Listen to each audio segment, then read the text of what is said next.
In September of 2021, Mohawk College was awarded a Global Skills Opportunity Grant from the Government of Canada to enable student trips abroad in support of global learning and intercultural competency development. Global Skills Opportunity is a national outbound student mobility program that enables more than 16,000 Canadian college and undergraduate level university students from across the country to acquire the global skills employers want and the Canadian economy needs. One of Mohawk College's Global Skills Opportunity projects supports students in the McKeel School of Business to study at the Co-op Business School in Vicenza, Italy for 2 weeks. Once there, they learn about the influence of culture and innovation on business model performance within an intercultural setting. In April 2022, the first cohort of 15 students and 2 faculty departed for the trip of a lifetime. One of the biggest values is that students will be able to learn about a new culture and learn about how different businesses operate in a completely different country. But I think the biggest advantage for students is that a trip like this is a confidence booster. I think COVID had and will continue to have a lingering impact on students. They were forced into online learning and isolation. So to a certain extent, they've been deprived of that interaction with other people. And I think some of those skills that they get about being face-to-face in a classroom and exploring different countries and companies will translate back into interpersonal skills that are critical for today's business environment. Both personally and professionally, it was absolutely incredible. I highly recommend it for anybody who has the chance because it was life-changing and reaffirming. It gave me a lot of confidence in myself and it let me know how adaptable and flexible that I can truly be. One thing that I learned about myself was that I can really understand and empathize with different cultures. I was very surprised because I kind of thought when we got there that I would be kind of the silent person in the back, just sort of taking notes quietly. And I was like, I don't know, but for some reason I was always like taking leadership positions, and I was always like saying, oh, we should go do this, or maybe we should do this a bit differently, That element of just taking charge in some instances, it's something that I've really never done before. And I think it's something that it really helped me grow as a person doing that. What you learn while going away and talking to different people from different cultures and networking with other people is something you won't get. It's like unattainable if you're just to sit in your own environment in Canada. So to reach out and broaden your experiences is just like unmatched for something that you want to take into your personal life later on to get a job. As a professor, I feel the real value is getting to know the students on a completely different level. You're outside of the classroom and you get to learn about the students, their thoughts and opinions, not only about educational matters, but about worldly issues as well.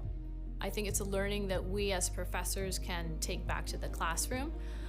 It's important to get to know the younger generation so that we can adapt when we get back into the classroom and perhaps be more in tune with the needs and learning styles of today's students. Practically every business decision that I do in the future, because of the new perspectives, the new connections, the new opportunities that I gained while I was there, it's all about opportunity, it's all about different perspectives. And if you can have that experience, it's going to change your life forever. A key component of the Government of Canada's international education strategy, Global Skills Opportunity, is funded by Employment and Social Development of Canada and is administered jointly by Colleges and Institute Canada and University Canada. Over 4 years, Mohawk College will be one of 54 colleges and institutes and 56 universities that will be implementing a total of 124 Global Skills Opportunity funded projects in collaboration with international partners in more than 100 countries and to the benefit of tens of thousands of students. By empowering post-secondary institutions to implement innovative solutions to barriers to participation, Global Skills Opportunity will expand the horizons of Canadian students from coast to coast, build intercultural competence, enhance global understanding, and improve Canada's competitiveness on the world stage.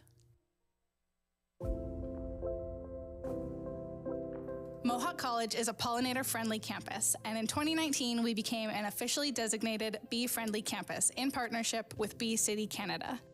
Join us while we show you some of the ways we support our bees and pollinators at our main campus. Our Fennel campus has many features that support pollinators. One of our most used spaces is our community garden. The garden opened in 2013 with only 8 plots and has grown to have 50 plots with over 300 members who use the space annually. Our members include college faculty, staff, and students, as well as members of our local community, all of whom are growing their own food, planting flowers for our pollinators, and helping each other learn along the way. We are proud to say that this space is an organic growing space. That means that we don't use any pesticides, herbicides, or fungicides, since those are harmful to our pollinators. Our rooftop pollinator garden recreates a natural meadow habitat, and with a mix of grasses and flowering plants that bloom at different times of the year. This garden is open to visitors in the warmer months and is a great place to relax, eat your lunch, or even study. Other garden spaces we have include our bioswales and rain gardens, where native plants act as stormwater management systems, as well as habitats for our pollinators. Our seed orchard, funded by the World Wildlife Fund Canada, is planted with a few select native plants with the intention of collecting the seeds to share with our local community. This will allow more people to be able to grow native plants that will support our pollinators as well. It's important that we grow native plants because these are the plants that these bees, butterflies, and other pollinators are used to. The apple and pear orchard on campus is filled with bees that are collecting nectar during the blooming season. In the fall, we see the fruits of their labor with all of the fruit we get to share. Mohawk is also doing its part to support honeybees on campus. We have 2 hives with local beekeepers, backed by bees. We offer workshops about the bees and sell the honey that the bees make at our farm stand. Mohawk is committed to supporting pollinators because they are so important. Did you know that 1 out of every 3 bites of food that we eat are possible because of pollinators? Without them, our flowering plants would struggle to survive, and fruits, vegetables, and nuts wouldn't grow. Thank you to everyone at Mohawk and in our community who continues to help our pollinators survive by participating in our programs, volunteering with us, enjoying and supporting the spaces.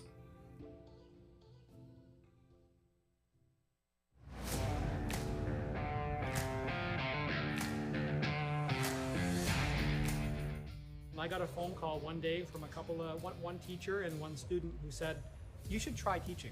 You can't keep quiet."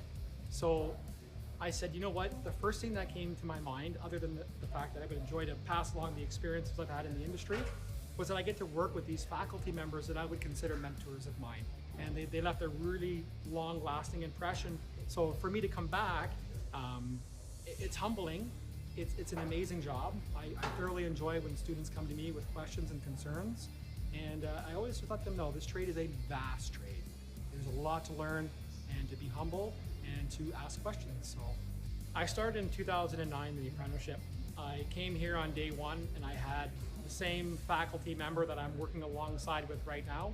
And the last year I came was 2014 when I graduated, and I have the same faculty teaching with me right now who taught me in 2014. What makes me tick? I've always got little projects going around the house. They never end. I'm really into cars. I'm into mountain biking, and we camp. My family and I camp. We love visiting provincial parks. We've been to the Bay of Fundy Natural Park. We've been to Thunder Bay last year. So we have a travel trailer and we try to explore Ontario. The overall environment at the college is extremely positive. Like I said, I work with a group of mechanics, a group of teachers who are very supportive. We're constant communication with each other. We set out rules and guidelines for the students to follow, and because these students are actively working in the industry, they're working professionals. So I get to go to school every day and work with active professionals in the industry, and I get to help them through their apprenticeship program. The college is supportive of things that I want to do when it comes to integrating technology or purchasing new equipment, and the students absolutely, when they see this, are like, can we work on it? This piece of equipment was actually, we purchased this a few weeks ago. This is a CO2 trainer. So again, we're trying to keep on the forefront of technology. And part of that is that a lot of these older refrigerants are being phased out, and we're now moving towards natural refrigerants. So this is a CO2 trainer. Really looking forward to having this as part of the curriculum moving forward. There's no competition. Dan Collins has set the bar extremely high for beards, and I could only hope one day to accomplish what he's accomplished in the world of beard growth. So I'm working on it, Dan. I'm coming. So I'm working on it.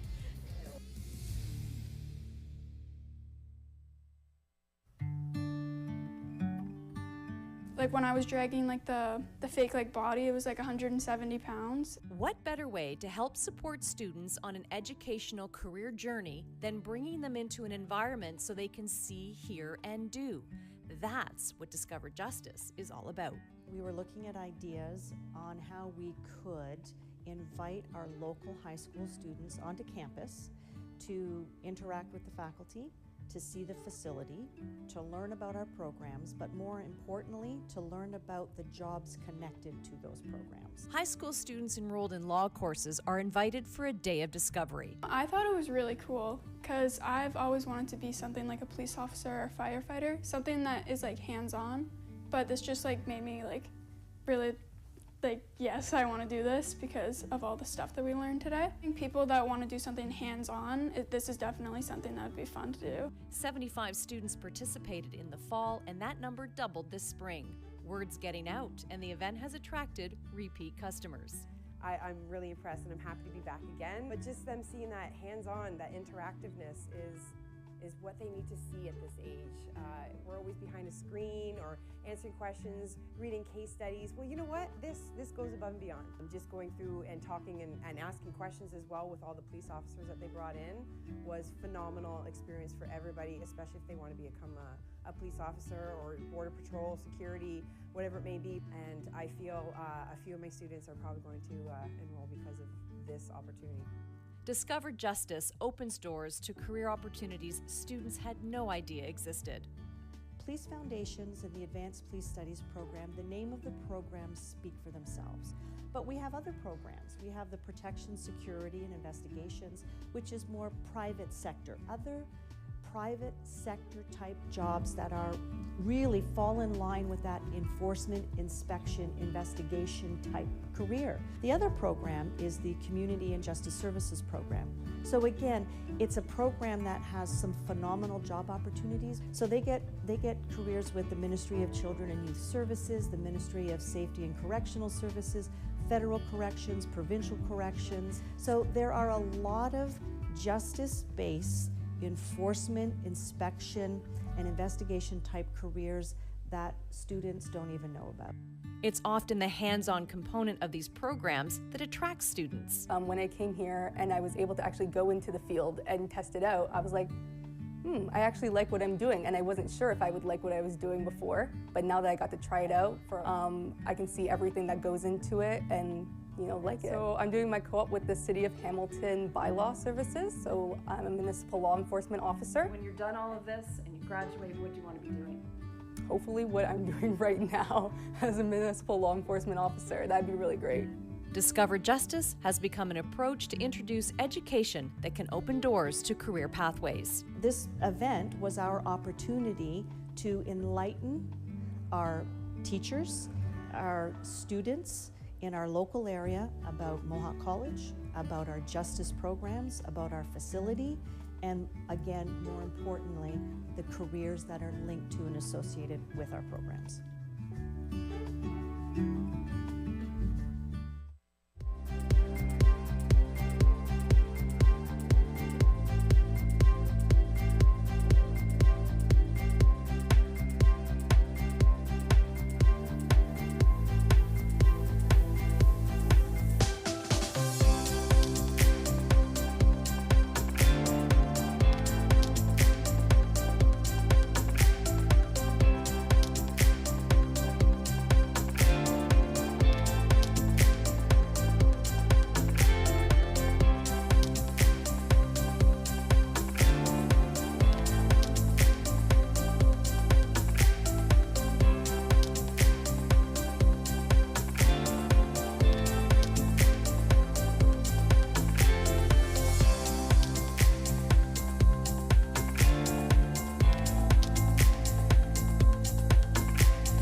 My name is Jeff Petrossi, and I am a professor in the advertising department. My first real job was at a direct marketing agency, actually, but it was a great job because I learned so many like weird skills, like how to make somebody act, how to write in an efficient way, how to proofread things. Like I had no idea how to do that before I got there. When I was at Draft FTB, our creative director would once a year go to a portfolio show, and I always wanted to go.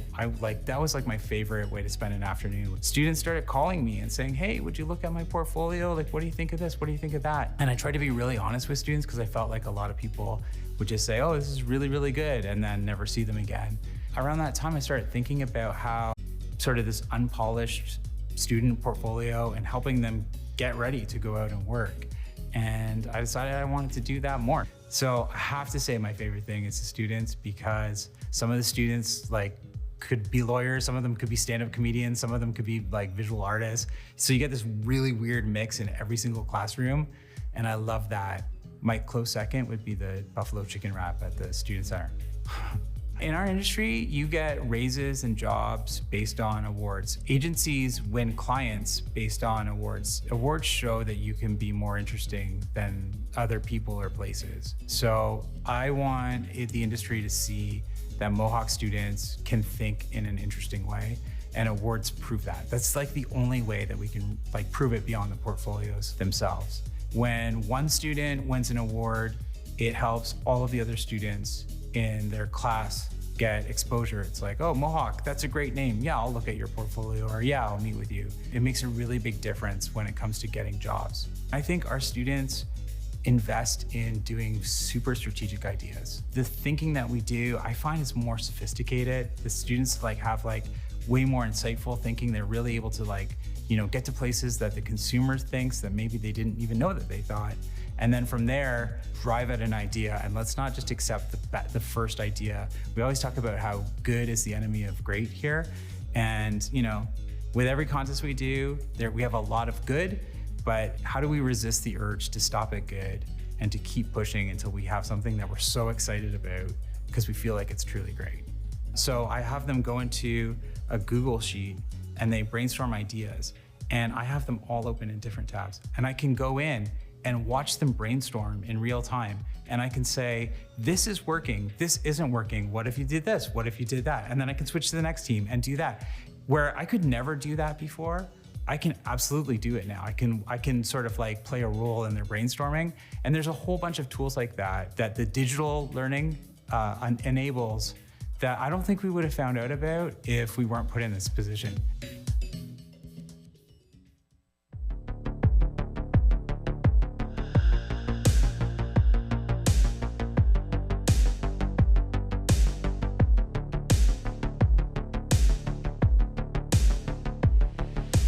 URSIC is the Unmanned and Remote Sensing Innovation Center, and our mandate is actually threefold. The first thing we do here is support industry with the adoption of new and disruptive technology. The second thing we're doing is actually training the next generation of workforce that can actually use this as highly qualified personnel to develop and integrate solutions for industry. And the third thing that we do is also de-risk and test the innovations as they're coming to a market readiness level. Drones can be used in a whole host of applications in industry. Essentially, any opportunity to move a sensor to a remote location, we can use a drone for that purpose. What it does is it allows us to de-risk the action and remove direct human interaction with what might be previously a hazardous environment. In addition to that, it allows us to access new perspectives on many different sites that might not be accessible previously through standard means. The trip to Manitoba was actually a really exciting opportunity for our team. We were approached by Innovative Solutions Canada to test one of their new innovations in the program. The innovation we were testing is a drone that carries an ultrasonic probe that can measure metal thickness and integrity of metal structures. And that was developed by a company called Skygauge Robotics here out of Hamilton. So while we were up in Churchill, we were not only testing that system, but we were also testing the functionality of the drone in cold weather. We just don't have access to those temperatures here in Southern Ontario. When we were up in Churchill, the average temperature didn't get higher than -35, and it allows us to really put the platform through its paces to see if it can function in extreme cold weather. So we were flying on metal structures carrying conveyor belts that were actually being decommissioned, so we needed to know essentially the strength of the structure so we could determine its integrity as it was deconstructed. And while we were there, we also did some internal structure in GPS denied environments and some tank measurements as well, essentially measuring the thickness of the metal and its integrity on the tank itself. This is traditionally done by people on scaffolding, often requiring significant amounts of development to get that scaffolding erected and in place.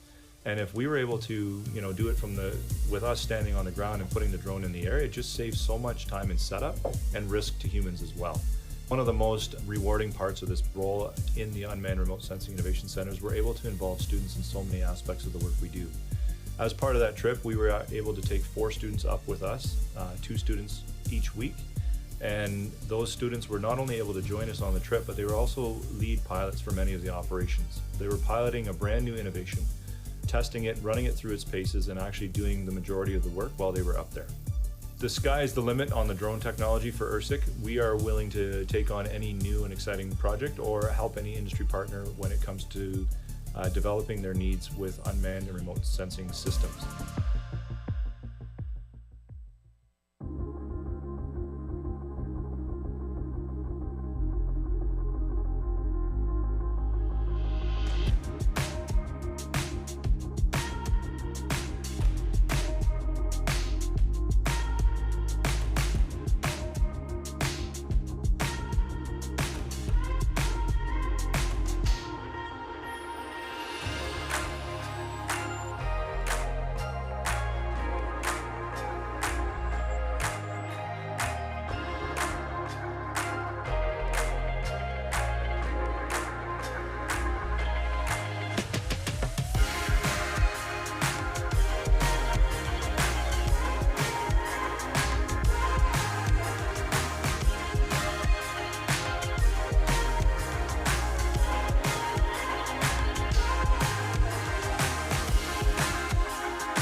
Safety in the workplace is something that is a lot more prevalent now than it has been in the past. The advent of internet and people talking about safety in the workplace more often. Safety confidence was top of mind and drove the conversation at the Safe, Supported, Connected Symposium, held by Mohawk College's Women in Technology and Trades team, or WIT. Industry partners, alumni, and trailblazers joined the panel, making for a dynamic discussion with a focus on creating a community safety culture in the workplace. PBE is a lot more commonly discussed. Having gone through the pandemic, we're all aware of how our bodies function in an environment and what is in that environment that affects our bodies. And I was given a mask on the very first day of work and given safety glasses, which had never happened to me in a workplace before. And to this day, my company still wears medical masks because we go into people's homes. I do residential electrical work primarily, and trying to keep ourselves safe and keep our company safe. The panel spoke to developing a safety culture, building community within organizations, and the importance of employees feeling supported. And a safety culture is one in which people feel like they have the permission to say, you know what, this is not a safe environment, so I'm not gonna partake, or where they see things that are not following the safety procedures, that they have the courage to say, this isn't working right, and there are no ramifications for that. I think as an industry, we're looking at women as an important part of how we grow. And we need to make our environment or work site psychologically safe for women, as well as operationally safe for women.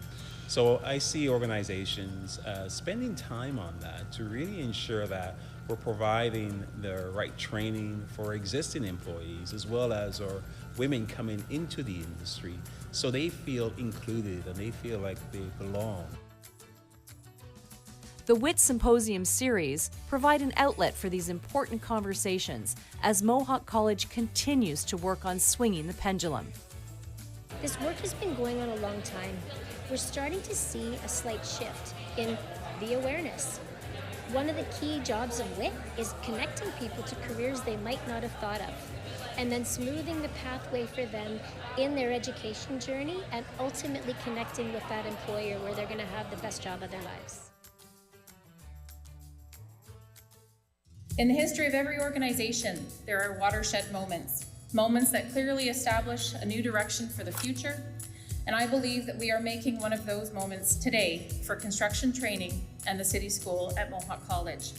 Today, I'm incredibly proud and grateful to announce that Mohawk College has received a generous gift of $1 million from Steve and Elizabeth Stipsitz and Brandhaven Homes.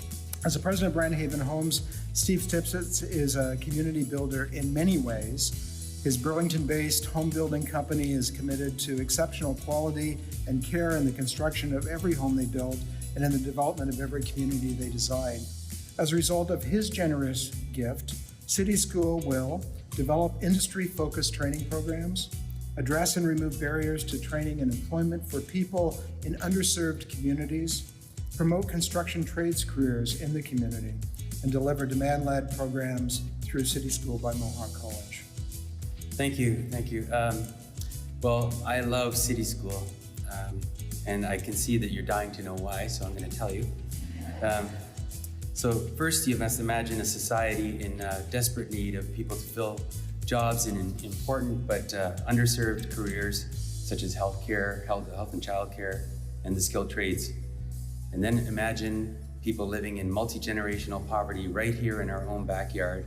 And then now imagine a small group of caring individuals who felt compelled to do something about it by bringing education right into the neighborhood where the people live at no charge to the participants. That is City School, and so what's not to love?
So XR is the industry standard term when you're referring to virtual reality, mixed reality, or augmented reality. You can just refer to any of those as XR.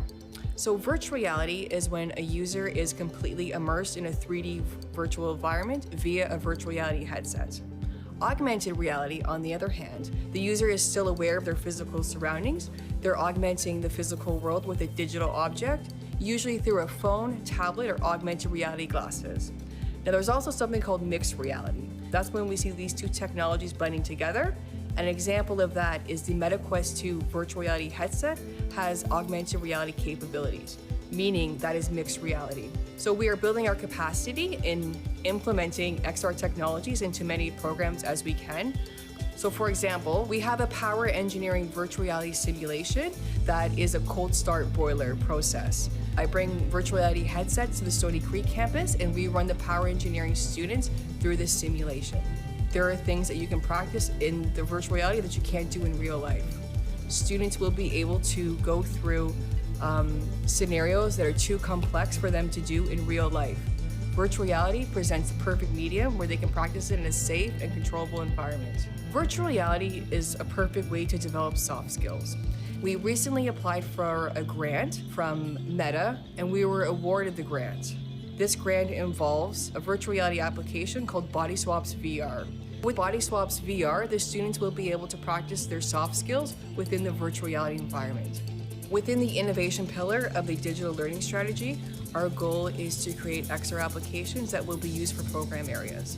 For example, we have VR escape rooms that were built for specific program areas, and we already have the faculty member booking time in the XR lab to take his students through it.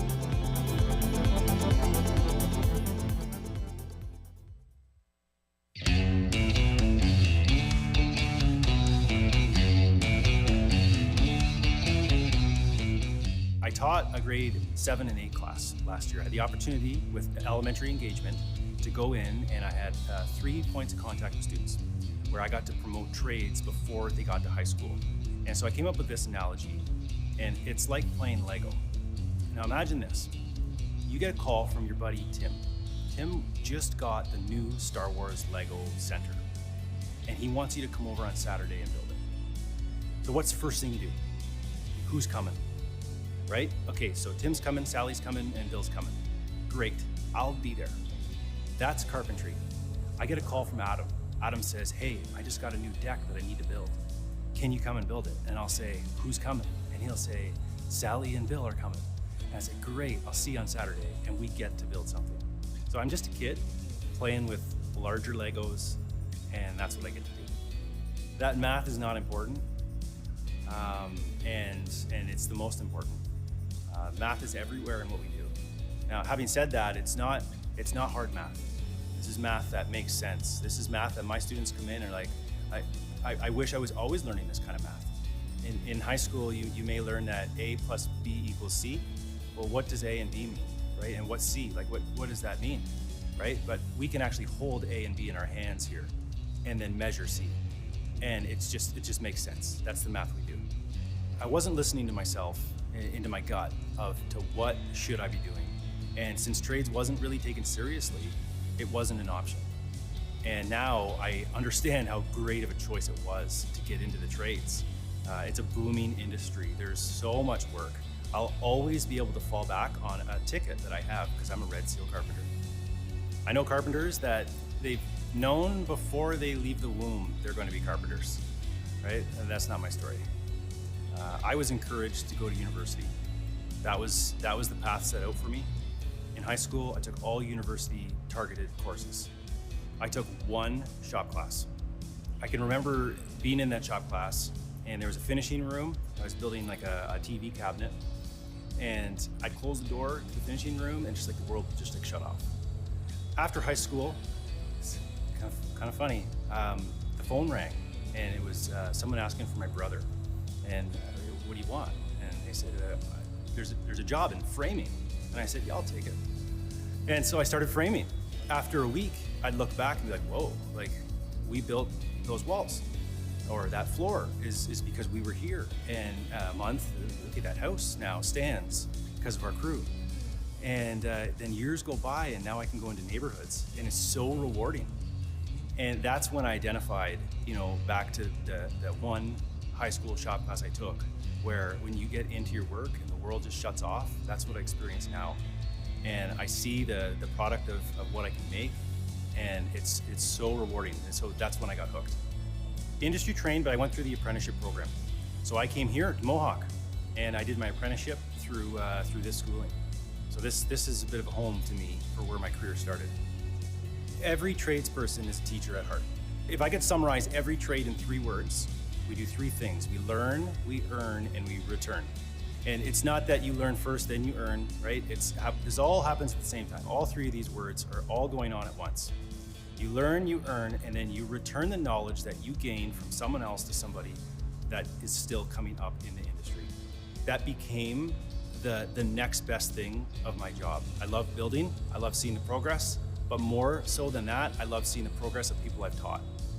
And I kind of wondered, how can I do that on a full-time basis? And Mohawk gave me that opportunity. One of the things I'm kind of honored about here at the college is that I get to teach along the teachers that taught me. I did an apprenticeship in carpentry. I would argue that I'm in an apprenticeship for teaching now. these are my the people that surround me, and they look at my lessons, and they sit in my classes, and we bounce ideas back in the office, and we share PowerPoints and different presenting methods and all that. It's just such great teamwork. Mohawk has yet to say no to me, and I've got some pretty wild ideas, right? I said, you want to build a full-size house? And they said, sure. I said, really? Like, I go in with these asks, and I don't know if we're going to get a yes. And I said, okay, next year, can I build 2 houses? Sure. Like, full-scale houses. I asked for technology. Yep, done. You have it. So what can they do better? They're doing a great job. The day they say no to me, we'll talk again. Every teacher here is a licensed carpenter. We come with real life experience to the classroom, and our students will absorb that. And on top of that, they're doing it themselves. Our students are in the shops with our talented faculty as the students build their projects.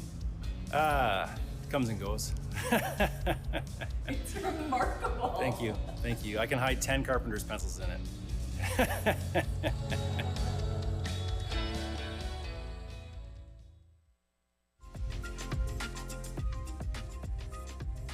Is it a bird? A plane? No, it's another Mohawk College drone. It's a really cool experience. I don't think many other programs give you that. A new testing site in partnership with the City of Hamilton will take students' hands-on experiences to a new height.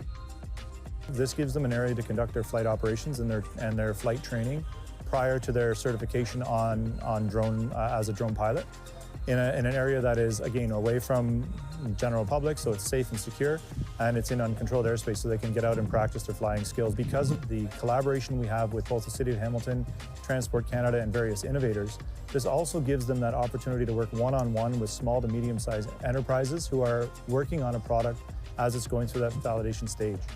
So it gives our students that very valuable time to work as they're going through their academic career so they can potentially end up with a job post-graduation. Drones are a rapidly expanding technology, and most of the forecasts Transport Canada is seeing predict a 30 to 50% growth rate. So partnerships to grow career paths in this field will build on the sector's success. Our partnership with the college is really driven mostly by expertise. One of the reasons we're especially happy to work with the college is because the close proximity and good working relationships that there is with the student body. One of the things that's special about drones is that the barriers to entry are low and it's actually quite accessible. And so for us, it's a real pleasure to be working with Mohawk College because we can see students graduate from the programs and turn into operators that we work with in the ecosystem. As a student, it's amazing because we get to come out and meet City of Hamilton and Skygauge and work with the industry partners in some of the job fields that we'd be seeing or get experience to work in from our program. Drones is something that's amazing, especially at Mohawk, because we use the drones in the program. With our building construction science, we were able to go out and do surveying with the drones, seeing how they're used in our field. Proper training and applications in various work environments and situations in this growing field sets Mohawk apart and strengthens partnerships. The reason why this site is so unique across the country is because we have that spirit of collaboration here with the city, and the city understands the importance of a site like this for the growth of both the technical sector as well as the academic development of students within our college. We've been able to actually expedite that training and development and integration all in one space. So our students are given an opportunity to work directly with an industry partner in an environment where collaboration is encouraged and engaged in. Local Hamilton drone company Skygauge is an example of how industry and education collaborate. The most difficult parts of a business like this is finding willing test partners who can give you something like a boat like this to, go inspect and go try to test. Even while it's still in development or in early development or with early customers, serving as that early adopter. And I think that the vision that Richard and I kind of crafted, we have the technology, they have the training and education and pilots that they can give us. It kind of naturally goes together. So it's a great story.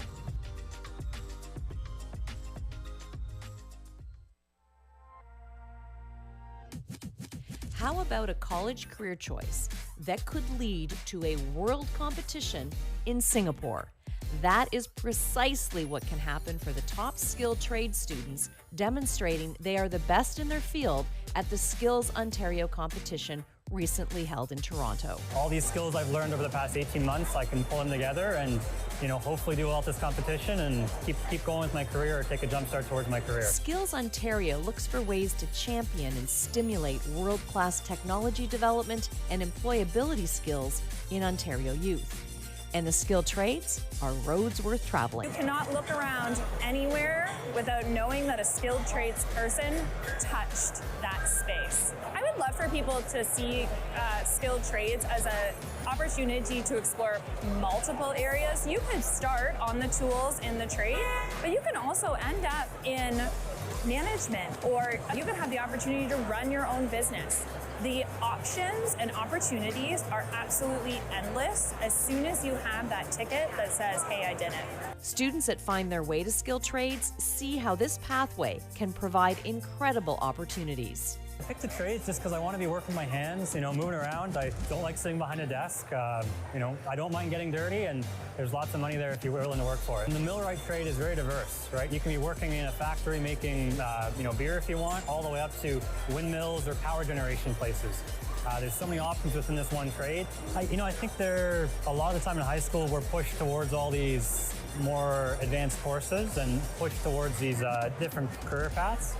But if you're, willing to work and put the effort in and you're smart, you can have a great career in the trades. In my career, I see a few paths with it, either working my way up through management or maybe coming back to college and teaching, seeing where I can go with it. End of the day, I want to be on my feet. I want to be helping people get into the trade. The skill trade landscape is vast. There are 144 recognized skill trades. We have our traditional trades, such as apprenticeship in electrical and carpentry. Those are household names. We know plumbing. What we don't think about is hairstyling, bakery, so pastries, for example. We have a butcher on site. That is also a skilled trade and something that we don't technically think about as a skilled trade opportunity. Skilled trades is not a plan B. It's your plan A. And skilled trades is not a job, it's a career. And a career that pulls out all levels of skills, including your creative side. Photography, it does take a ton of skill and a ton of attention to detail to excel at it. If you're thinking about getting into a skilled trade, and you're passionate about it, it's something you want to do, absolutely do it. Don't hesitate. Start as soon as you can, because the sooner you start, the better you're going to be at it. And this is a photo that I took actually for one of my assignments at Mohawk, one of my studio assignments.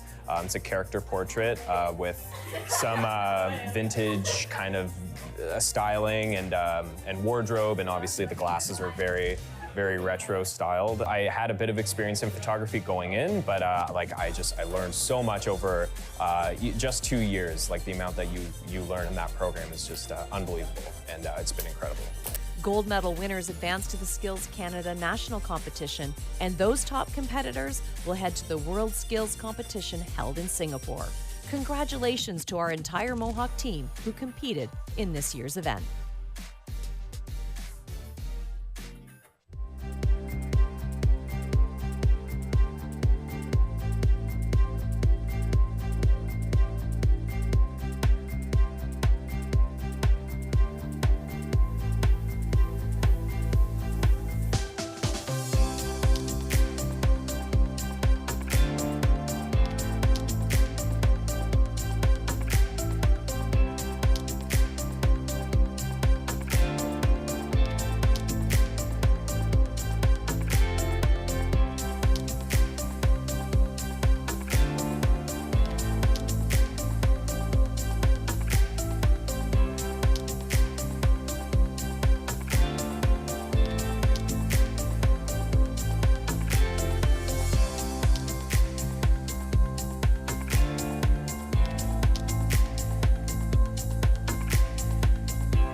One really good reason to come to a reunion. Debbie and Bill Clem met back in 1973 while attending Mohawk College. They were friends, but went down different paths after graduation. If it wasn't for Debbie, I wouldn't have passed my Fortran courses because she ran the data processing computers room here in the evenings, I guess. She got me through that course, which helped a lot.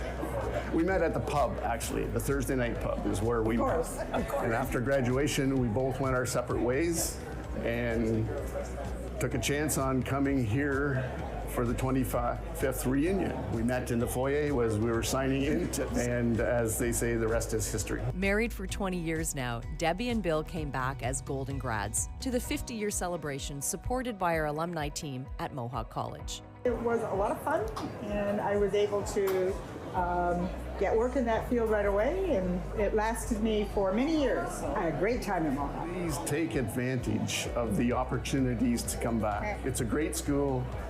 Just unbelievable experience. And that seemed to be the sentiment of the almost 70 grads who attended the celebration. It was an opportunity to reminisce about the romance found and the friendships made. Oh, I have some great memories. Foggy memories. And some are foggy from the suds at the time. That was all part of the campus, fun. Richard Palmer traveled from British Columbia to connect with old friends, and he finally put his name on the cellar wall, next to classmate and longtime friend Don Price. No, we had a good time here. It's all the programs we had and model building, and we really enjoyed the whole thing as a package. You can't really just take one thing out of it. The whole thing was nice. Well, it's interesting how you meet people and connect with various people. Our class connected quite well, and Don and I hit it off. I thoroughly enjoyed the aspect of meeting new people more than anything, but learning what's become a lifetime profession, and it gave me a good grounding to get going in the industry, of which I'm still in. Yeah, you have a common bond, the people that do graduate from here, And proud to have been here. The class of 1973 had a chance to connect, tell stories, and who knows, maybe find a soulmate.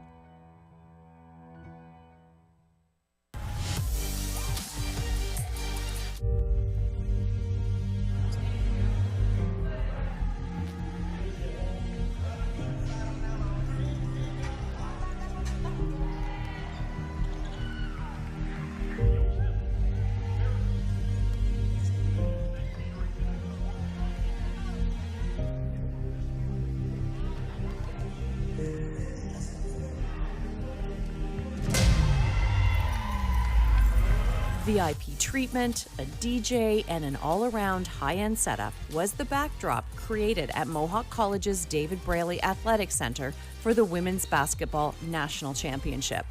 It's been 8 years since Mohawk College hosted.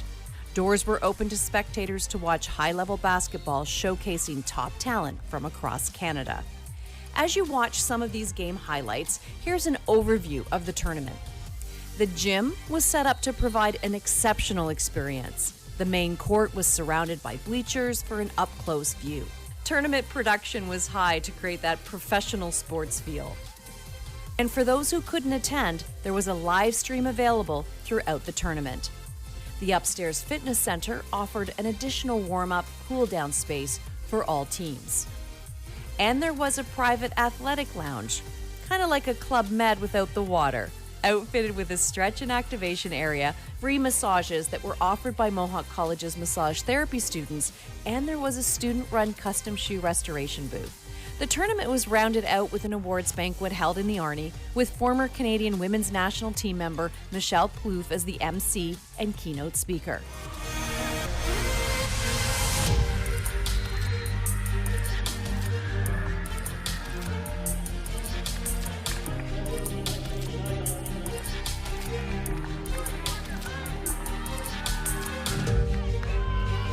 And although our Mountaineers were 8th in the final standings, the tournament was a success. Congratulations to all the teams who participated. For the Mohawk College's athletic team, it was a slam dunk.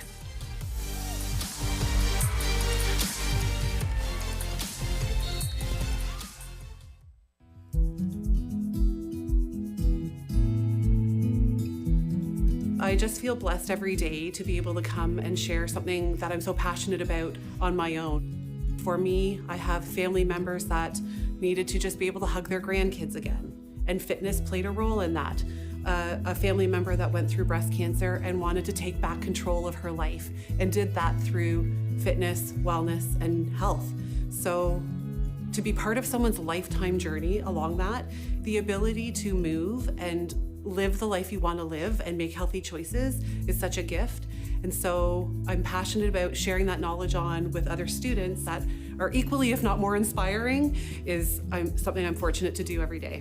When I first started out in the fitness industry full-time, upon my graduation from university, I was hired here at Mohawk to teach fitness classes in the old gym in a mezzanine. So I was here a couple times a week and it's always kind of kept that connection. And so when that opportunity came up to come and teach here again, it was such an easy decision because I already felt like I was part of the community in a small way, and this just gave me an opportunity to join in a more meaningful way.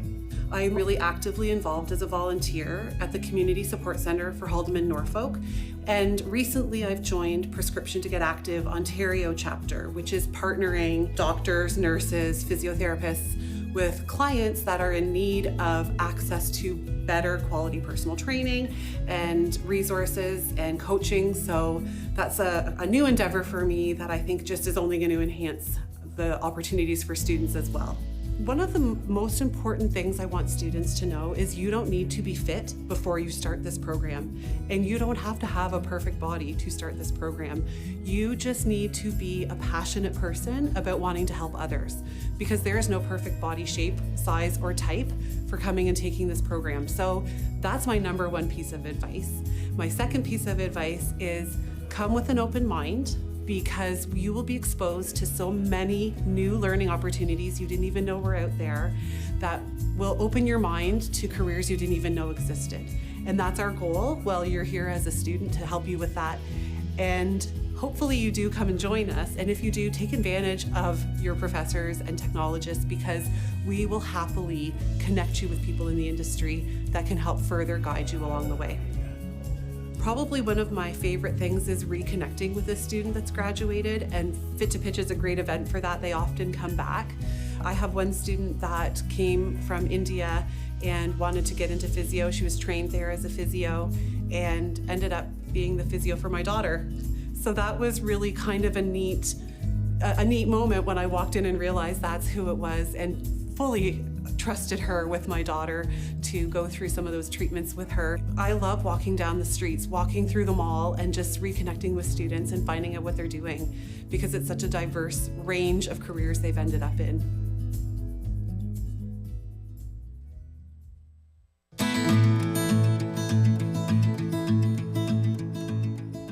I can't tell you how many times I tried to reimagine what it must have been like to live in our old villages, completely dependent on what the land provided. I tried to imagine what it must have been like when everyone in our community spoke the same language, believed in the same things, and worked together every day for the sake of the coming generations. It sounds like utopia. I tried to imagine what it must have been like when the Dutch ship anchored alongside the Mohawk canoe and the men from both vessels hammered out an agreement about how they can coexist peacefully and fruitfully. That sounds like heaven. I racked my brain trying to imagine what it must have been like to finally realize that our trusted ally was untrustworthy. What did such betrayal feel like? How could you keep faith with the treaties? What do you do when the covenant chain becomes covered with rust? Sounds like hell to me. I spent my adult life trying to track down who I was intended to be. I spoke with a bunch of old people who still carried the knowledge of our ancestors. I had to find my way to our ceremonies that amazingly still continued. I had to sit through endless hours in the council house listening to our chiefs and our clan mothers as they tried to plot a way forward. But I also got to witness the birth of my daughter in the home of her great-grandmother, and made sure that the first words that she heard after catching her first breath were the same words that her great-grandmother spoke, Mohawk words of welcome. We should all have been welcomed into this world in that way. What do you know, and what do you need to know to become an Indigenous ally?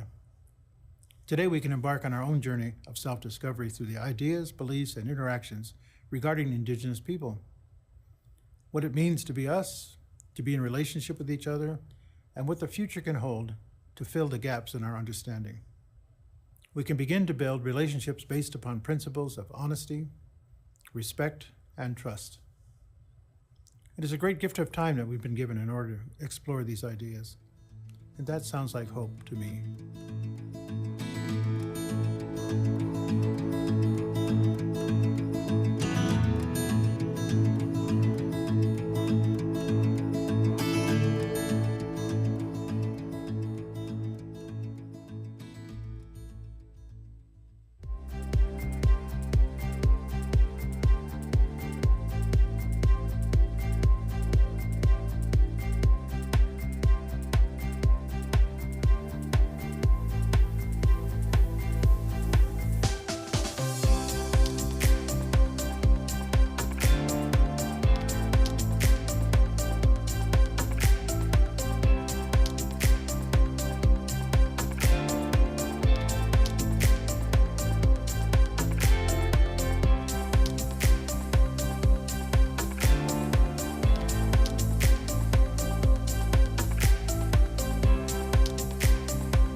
start.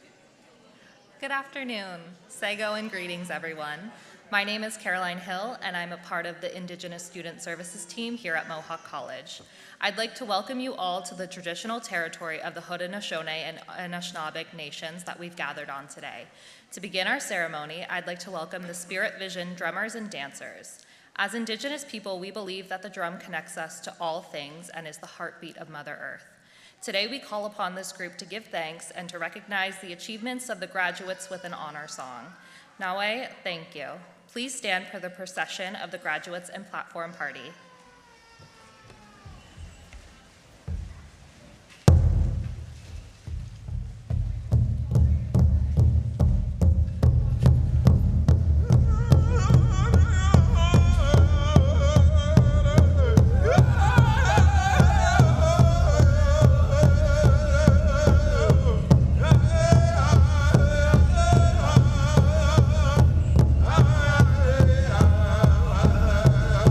Yeah.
Please be seated. Thank you to the Spirit Vision traditional Indigenous drummers and dancers. Greetings, everyone. My name is Paul Armstrong, and I have the honor and privilege of serving as the Chief Operating Officer at Mohawk College, and I'm also pleased to be the host for this afternoon's Convocation ceremony. As we begin, I would like to acknowledge that Mohawk College is situated on the traditional territory of the Haudenosaunee and Anishinaabe nations within the lands protected by the Dish with One Spoon Wampum Agreement, and is home to many Indigenous peoples from across Turtle Island. It is important that when we acknowledge the land that we are privileged to be on, that we understand the meaning of these words and share them with others. In this acknowledgement, we refer to the Dish with One Spoon Wampum Agreement, and often we'll refer to a two-row wampum agreement. Some of you may be aware of the symbolism of wampum agreements and wampum belts. A wampum belt is made from beads. It is very intricate and detailed. A two-row wampum belt contains rows of white beads separated by two thin rows of purple beads. The two-row wampum belt represents an agreement that was made between the settlers to this land and the First Nations that call this land home. The parallel nature of the bead configuration is of most significance, as it represents two peoples moving together in parallel along a similar path, but never crossing into the path of each other. It is an agreement to support each other and to work in each other's best interests, but to never impose their ways or their laws on the other. It is important for us each to develop our own understanding and comfort with the history and significance of these agreements and to understand what they mean when we hear them. Before I introduce our platform party, can you please stand and join us in the singing of our national anthem as performed by Brianne Downer for Mohawk College's music program.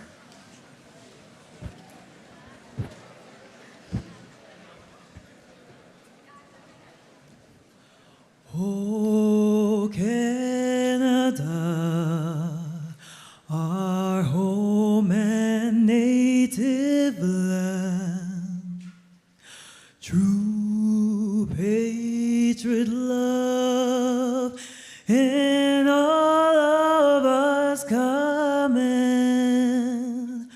With glowing hearts we see thee rise, our true north strong and free. From far and wide, O Canada, we stand on guard for thee. God keep our lands glorious and free. O Canada, we stand on guard for thee. O Canada, we stand on guard for thee. Thank you, Brianne, and please be seated. Convocation is a special celebration for all in attendance. We ask that you stay at your seat until the entire ceremony is complete, and if you could please ensure that your cell phones are on the silent setting. I am proud to declare that this convocation ceremony is now open.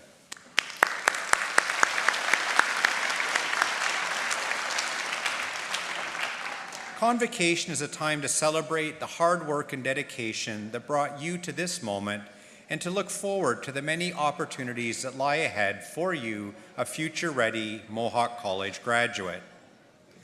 Convocation also provides us with a perfect moment to thank your family and friends who supported you through this important stage of your life journey. And it is a time to thank those from the Mohawk community who helped you realize and achieve your goal. To start this recognition, I would now ask that the faculty please stand to be recognized and remain standing.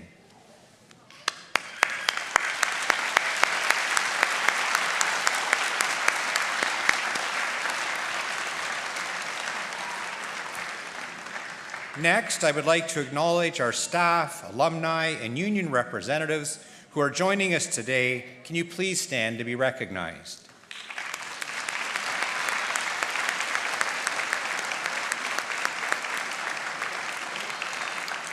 I will now introduce the front row of the platform party.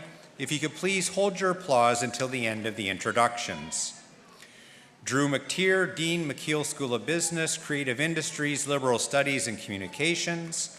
Wendy Lawson, Associate Vice President, Academic and Dean, School of Health and Community Services.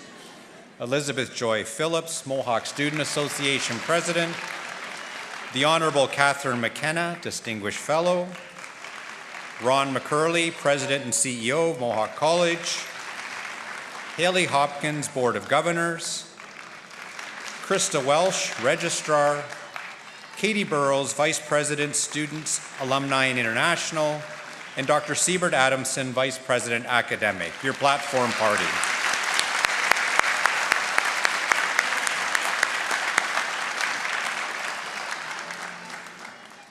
I would now like to invite Wendy Mackey, Director, Alumni Relations, to come forward and welcome our new graduates as alumni members.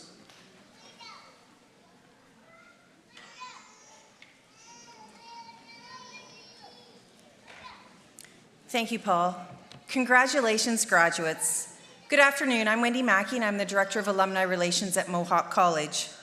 Graduates, you've worked hard to reach this moment today, and I'm honored to officially welcome you to the Mohawk alumni family. Although your studies are complete, your connection to the college is lifelong.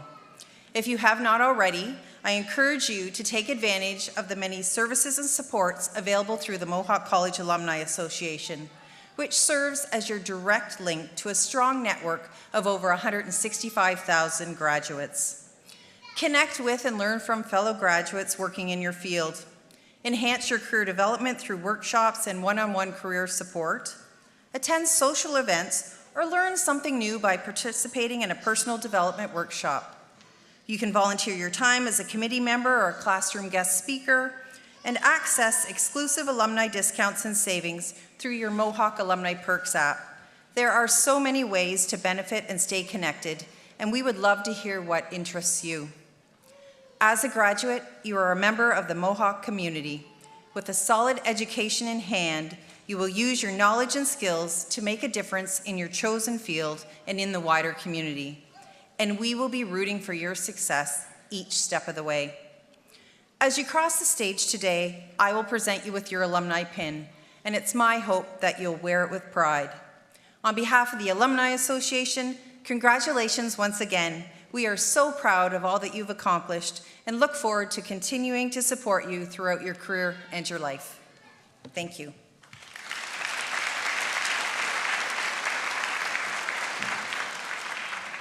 Thank you, Wendy. I would now like to invite Katie Burrows, Vice President, Students International Alumni, to the podium to introduce our Special Recognition Award.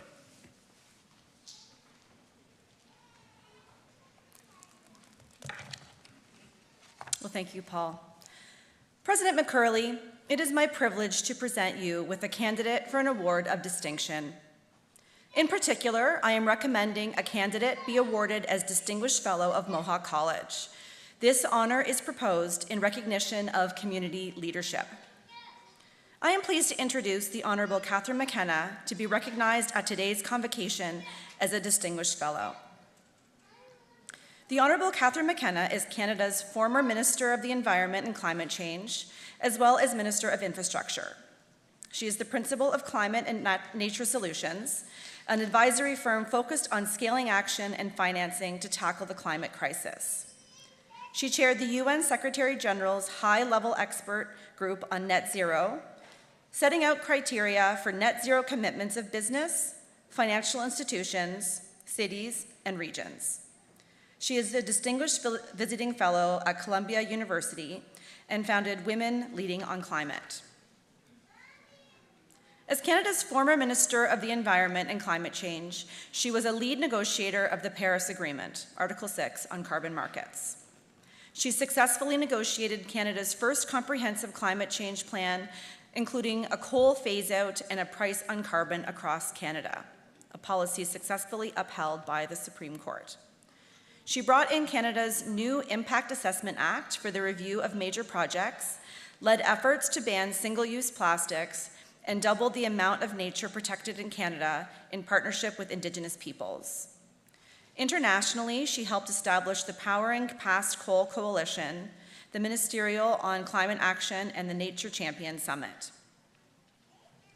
As Minister of Infrastructure and Communities, she led Canada's historic investments in public transit and green infrastructure, leveraged private sector investment in sustainable infrastructure through the Canada Infrastructure Bank, and launched Canada's first national infrastructure assessment to drive to net zero emissions by 2050. Originally from Hamilton, Catherine visited Mohawk College on several occasions during her time in Parliament. A strong supporter of the college's work on climate action, in 2018 she publicly voiced her support for Mohawk College and Hamilton when she spoke out against the province's decision to withdraw funding needed to support the Centre for Climate Change Management and the Bay Area Climate Change Office. She later helped secure additional funding for these initiatives, including $262,000 in direct support for the Centre for Climate Change Management through the federal government's Climate Action Fund. She continues to be a friend of the college and recently showed her support for Canadian colleges for a resilient recovery by recording a special message for the consortium's inaugural meeting. Prior to entering politics, Catherine practiced corporate, trade, and antitrust law at leading firms in Canada and Indonesia, worked as lead negotiator on the Timor Sea Treaty with the UN Peacekeeping Mission to East Timor, and founded Canadian Lawyers Abroad, now Level Justice. She's called to the bars of New York and Ontario, and on top of all of that, she's a mother of 3 children and an avid open water swimmer.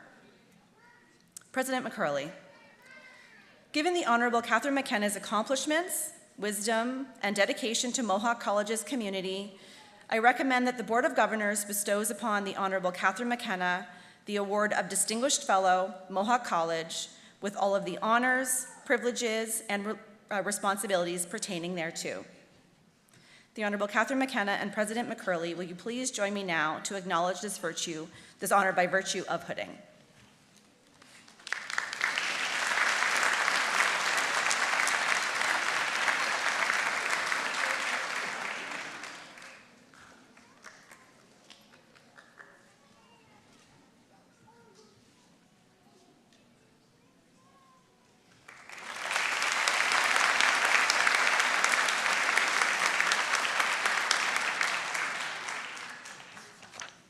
Congratulations, Catherine.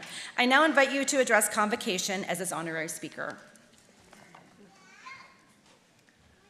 Wow. Well, I am so thrilled to be here. President McCurley, the distinguished faculty and board members and staff, but most of all you students.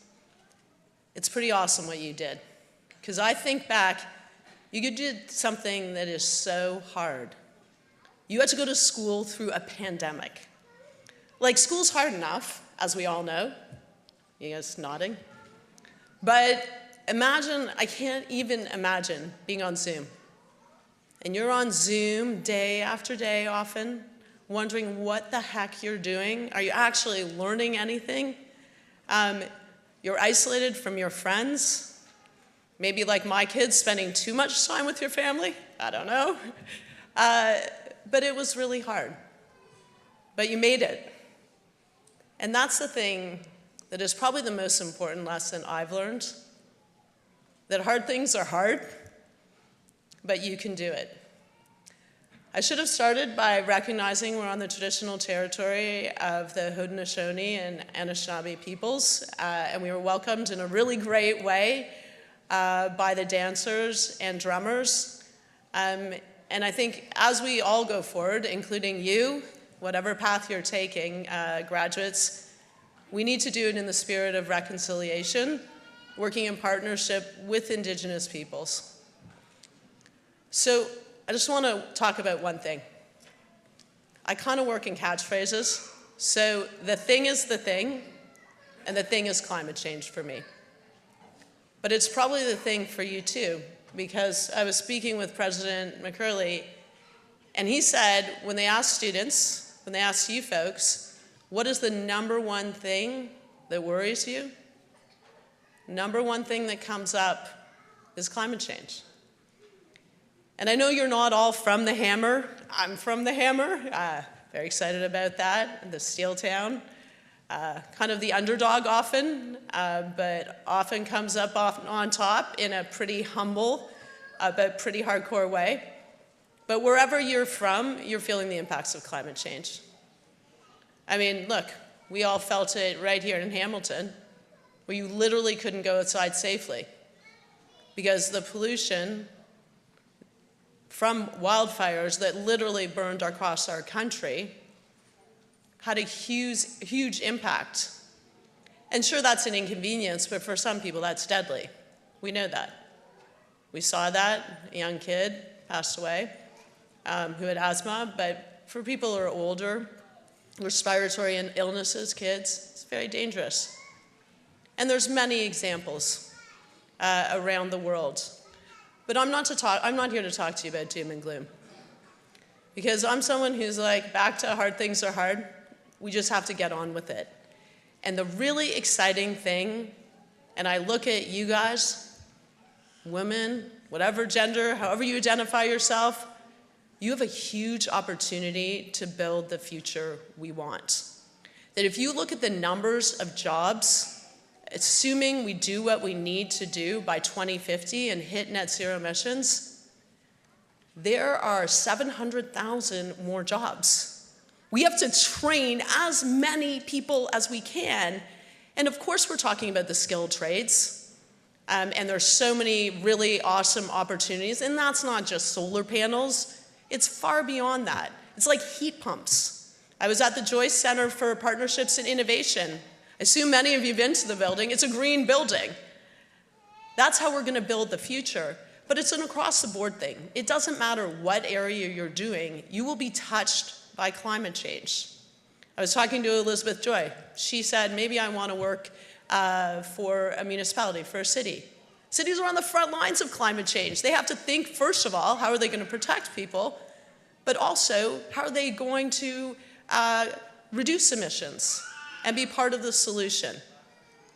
So as you go on in your career, in your life, I know it's hard because you've probably always grown up with the threat of climate change. It's in your face, it's on the TVs, you hear about it on the radio.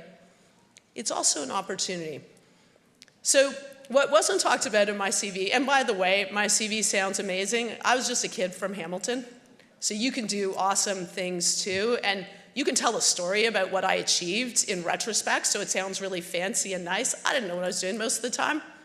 I've changed careers so many times when opportunities arose, or when you fall in love or you have kids, you have to make different decisions. So don't worry about that. And in fact, take risks and jump at opportunities. But there are so many opportunities before you. And just care, because it really matters. Because it really matters to winning. And so I'm a swimmer. That's probably what defines me more in life. I focus on a long-term goal, and that's what climate change is. We talk about 1.5 degrees warming, limiting warming to 1.5 degrees. We talk about 2050. Those are really hard things that are far out, but winning requires you getting up every single day and doing the work, like the work that you guys did to finish your degree. You work little bit by bit, reduce emissions, you think about ways you can make changes, how you can build differently, how we can have different vehicles, and you keep on doing that, and then guess what? At the end, you win. And when it comes to winning on climate, winning's always awesome, right? Let's be clear, when the Tiger Cats win, we're like, amazing. And if you don't cheer for the Tiger Cats, I'm sorry. But winning is better jobs. It's cleaner air. It's cleaner water. It's more equitable society. And I say this as a mom. It means a more sustainable future for our kids, for our grandkids, and future generations. So let's all just win. Thanks.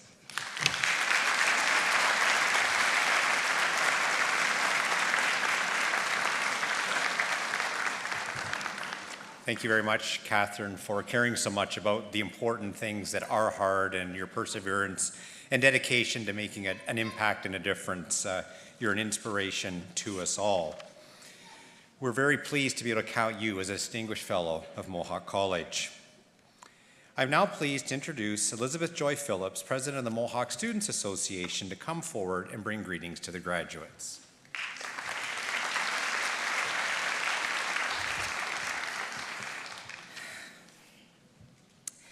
Guests, distinguished faculty, platform party, proud parents, but most importantly, the 2023 graduates of Mohawk College, it's my absolute honor to stand before you today and address you on this momentous occasion.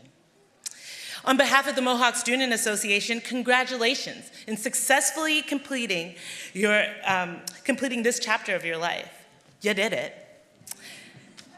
As we gather here, though, today, we reflect upon the different paths that brought us here. Some of you embarked on this journey right after high school, eager to gain the necessary skills and knowledge to navigate the working world. Others, you joined us after gaining valuable work and life experiences, seeking to refine those skills and pave a new career. And some of us traveled from great distances to be here, choosing to leave the comforts and familiarities of home and to experience Canada and all that Mohawk College has to offer.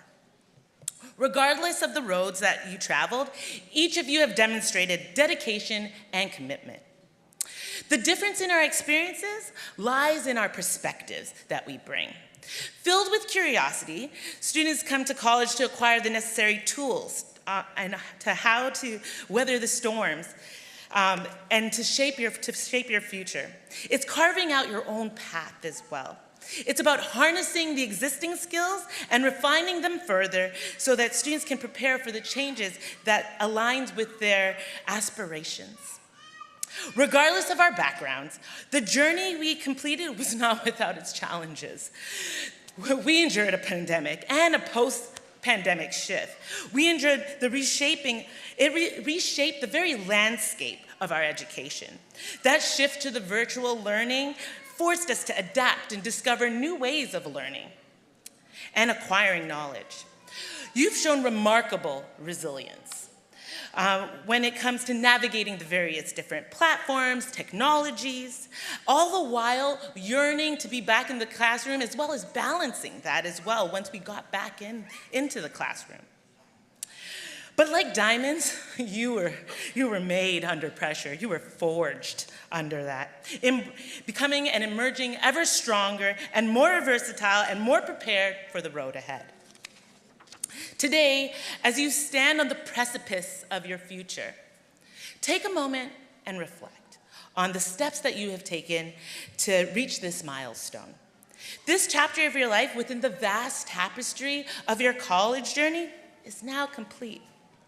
You've grown intellectually, emotionally, and personally. Cherish these memories, the late night study sessions, the friendships forged, and the transformative experiences that have shaped you. As you visualize now your future, remember that this is not the end, but a new beginning. You now possess the clarity and understanding to build the next steps towards your future career. Embrace the possibilities that lie ahead. Believe in yourself and your abilities. The world needs you and your unique talents, your perspectives, and your contributions. Cherish the connections that you've made here and continue to foster new ones. And remember that the pursuit of knowledge, personal growth, and self-discovery are a lifelong endeavor. Take every opportunity to learn, adapt, and evolve. Finally, as you step into the world, know that you carry with you the hopes and dreams of those who have supported you along the way. And remember, whatever you think, you speak, and you do creates your reality. Congratulations once again, class of 2023, and may your future be filled with boundless opportunities, success, and fulfillment. Thank you.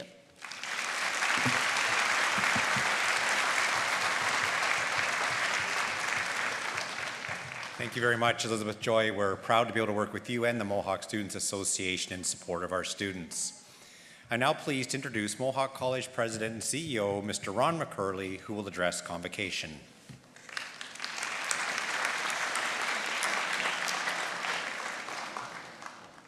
Well, good afternoon, everyone. And let me start by offering a very warm welcome to the family members and the friends of the graduates who are joining us today, either here in person in the theater or online. Thank you for being a part of this very special milestone and this very special act of celebration for our graduates. And graduates, as your college president, I want to congratulate you on your achievement. I am so very proud of you.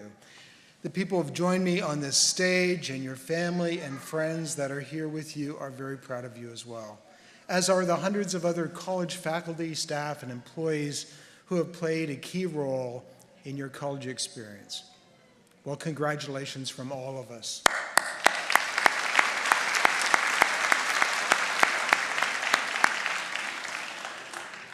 You know, there is no easy path to get to this convocation stage.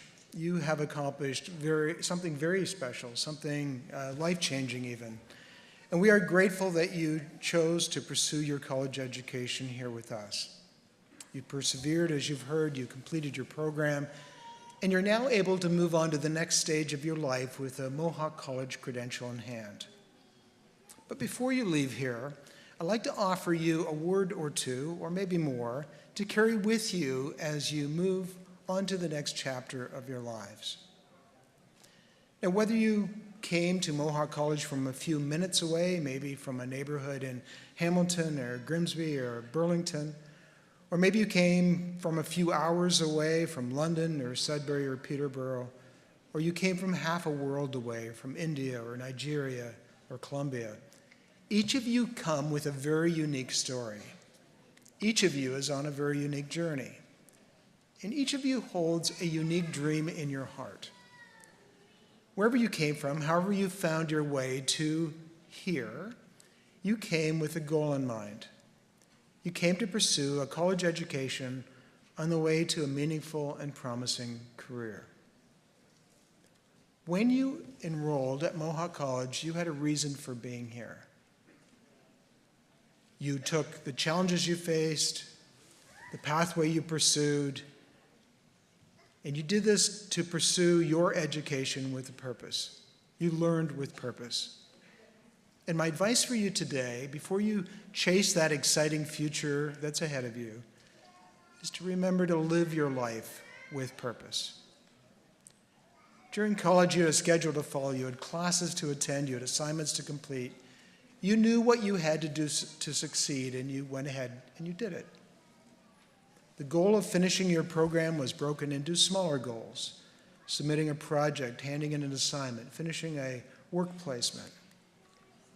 And each step was aligned with the goal of graduating from your program, and you succeeded.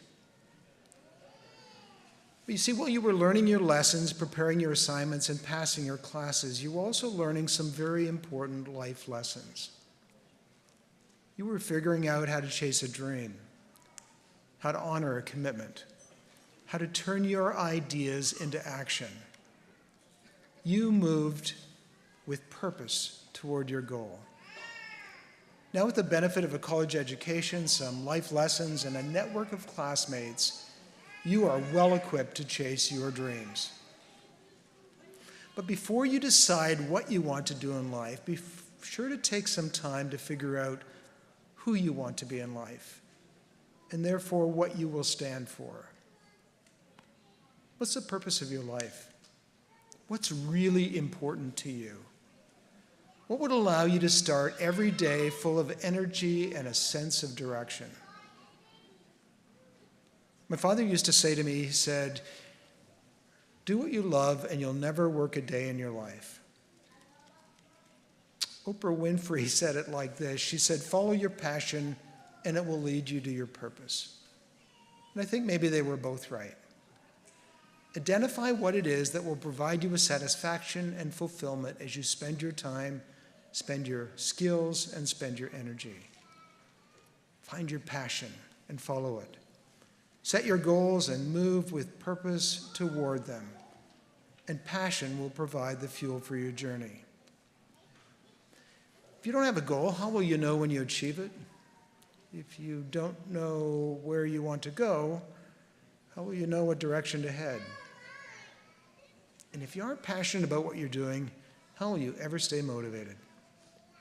I want to quote Dr. Seuss, whom I'm pretty sure was never a real doctor, and he said, "With your head full of brains and your shoes full of feet, you're way too smart to go down any not-so-good street." So find your purpose. Set some goals. Think about who you want to be, and then think about what you will need to do to achieve all of that. Now, your goals can be professional, they can be personal, they can be societal. They could focus on career building or community building or relationship building. More than likely, your goals will include a combination of all these things. There are so many dimensions to our lives, and our goals should reflect that fact. Once you've identified some goals, think about what has to happen for you to succeed. Break it down into smaller steps or tasks that will move you in the right direction. You got to your graduation one class, one project, one examination at a time. By doing this, you moved with purpose towards this day. And I encourage you to apply that same approach to life. There's no easy path to accomplishment or success or lifelong happiness. But as someone with lots of years of work and life experience and a good number of goals achieved, I found a few ways to make the path to these things seem easier. The most important of these boils down to this: that life's journey was not meant to be traveled alone. There's a saying that I first heard on a visit to Malawi a few decades ago, which goes like this: if you want to go fast, go alone. If you want to go far, go together. So find good people to join you on the journey, people who share your purpose, your values, and if you're lucky, your passion. Find a mentor to help guide you, ask questions, seek advice, keep learning. Make time in your life for those people who support you unconditionally, your family, friends, loved ones, maybe even the people who helped to get you to this day. At Mohawk College and throughout my career, some of the most rewarding and meaningful achievements I have experienced involve working with passionate and purpose-driven people. So find people who share your purpose, are driven by similar passion. Keep them involved in your life, share the journey with them, and they will help keep you motivated and on track as life's distractions try to pull you in different directions. We are so much stronger together than we can possibly be on our own and in life, in our work, and in our communities. And as you move forward, I would encourage you to remember the words of Nelson Mandela. He said, "Education is the most powerful weapon that we can use to change the world." Your education at Mohawk College has prepared you to pursue your dreams. It's given you the power to make a positive impact, to change the world. While you live with purpose going forward, continue learning with purpose too. Lifelong learning will be critical to your careers. Technology, society is evolving so quickly. But please remember that you are always welcome back here. This is your college, it's your community.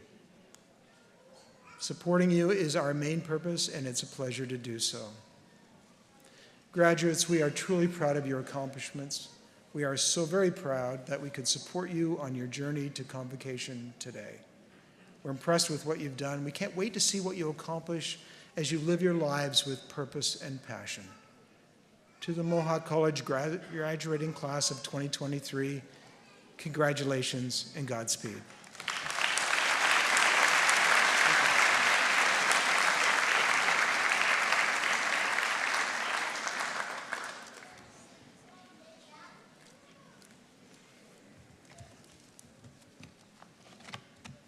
Thank you, President McCurley. My name is Krista Welsh, and as registrar, it's my privilege to introduce the most important part of this ceremony, Graduates, it is now time for you to cross the stage and be admitted to the alumni of Mohawk College.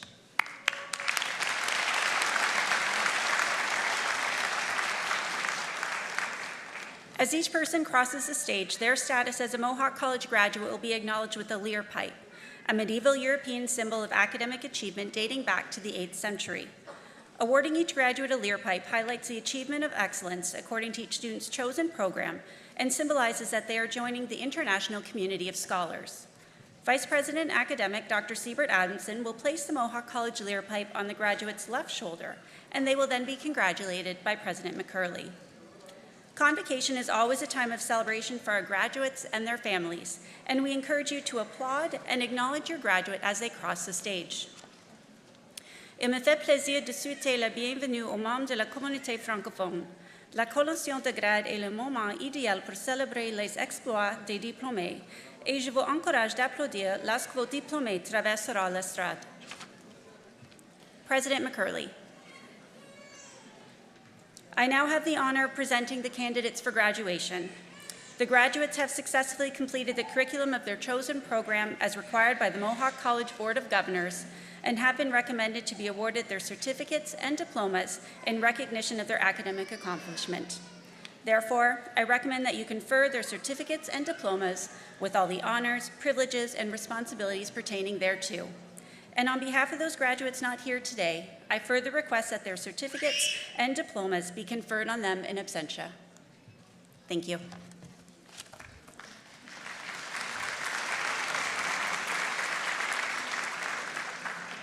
Business, Gabrielle.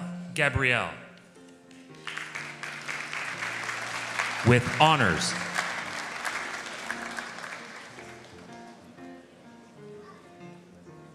Neha.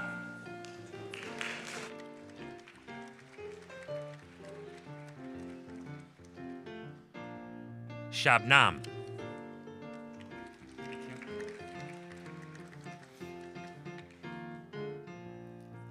Tamana.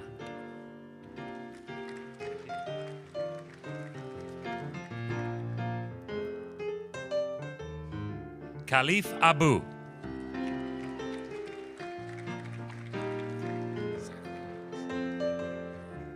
Zachary Adams.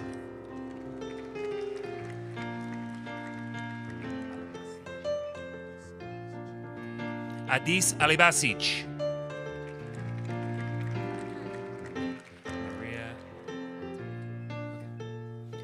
Maria Ateratura Hoyos.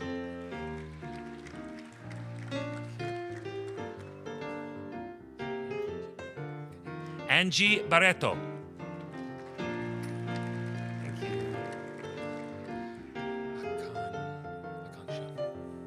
Akanksha Berry.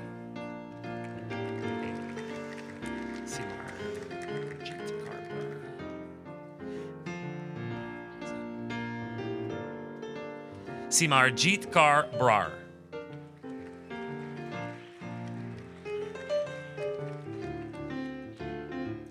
Yashraj Manishin Chavda.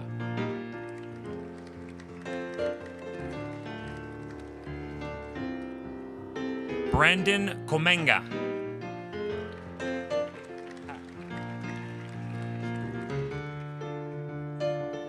Marissa Dawson.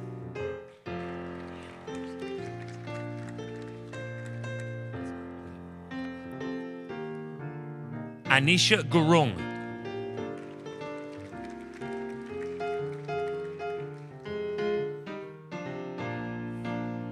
Luke Hellam, honors.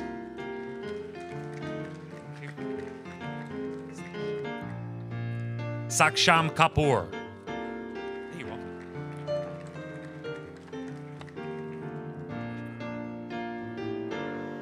Harnish Kaur.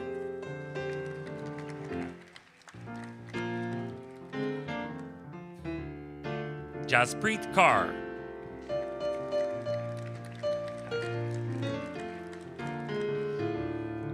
Namanjit Kaur.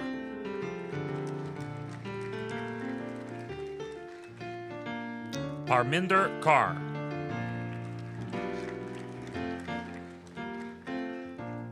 Rajpreet Kaur.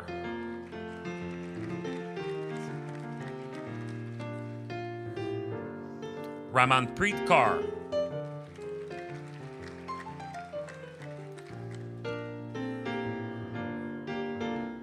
Sukhdeep Kaur.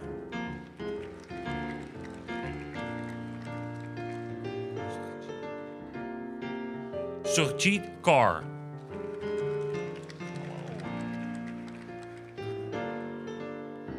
Lovish Khanna.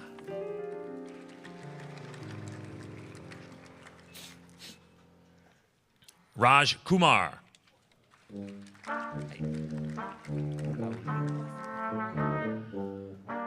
Ao Lee.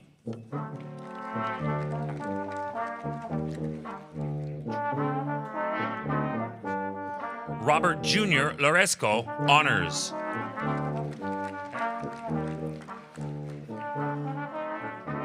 Farman Muhammad Ansaf Khan.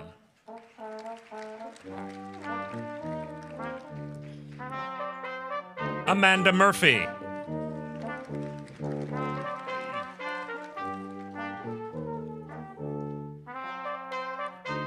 Titui Mai Nguyen.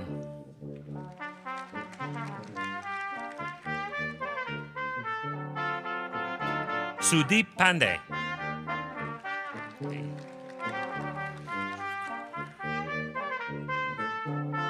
Dhruv Kumar and Nilbai Patel.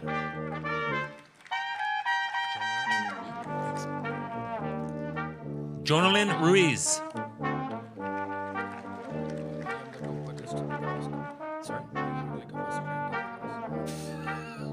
Sushant Saini.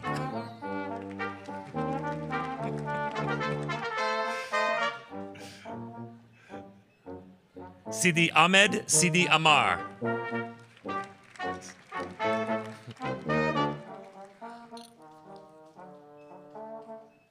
Deep Singh.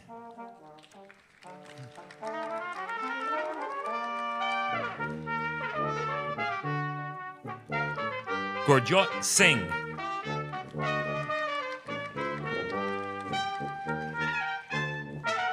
Gurleen Singh.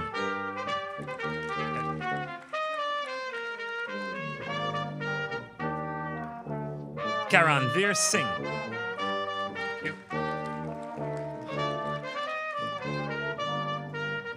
Lovepreet Singh.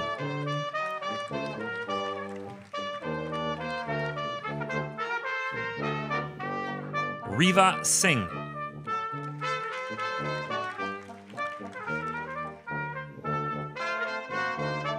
Demandeep Singh Sohal.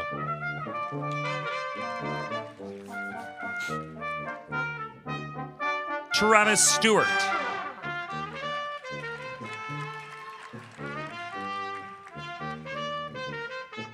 Waikwan Yan, honors.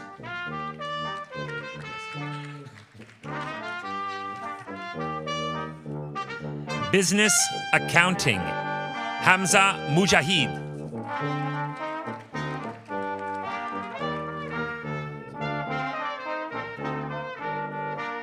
Manan Swapnil Kumar Patel.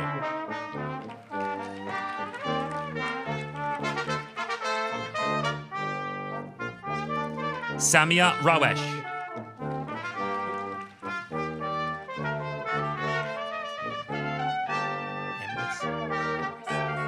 Emrys Sellinger.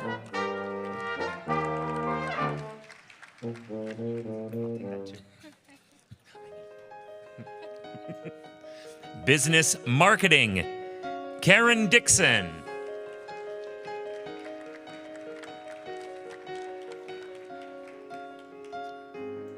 Jamie Torrio.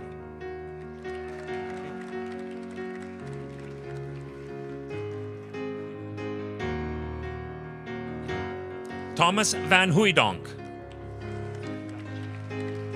Thank you. Business Administration, Sandra Lallo.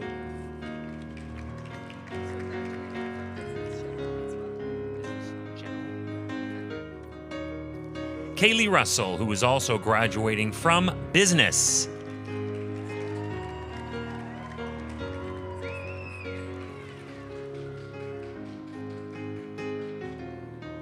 Business Analysis, Priyanka.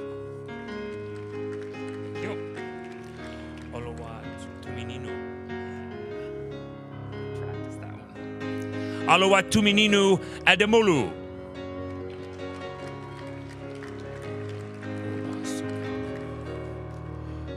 Raman Alasunkanmi Orowolo.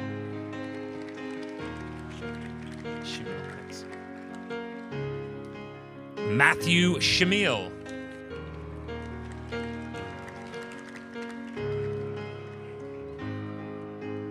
Daniel Hanao Gonzalez.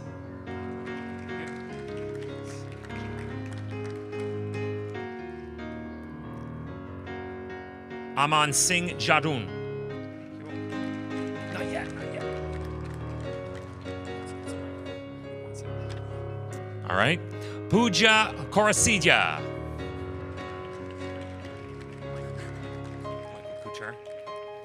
Michael Kuchar.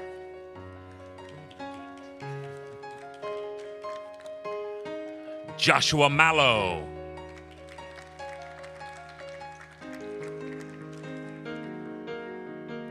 Syed Tanvir Mehtab.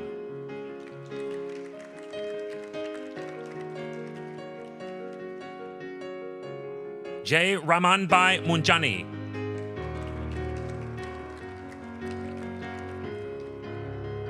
Naoma Okula Honors.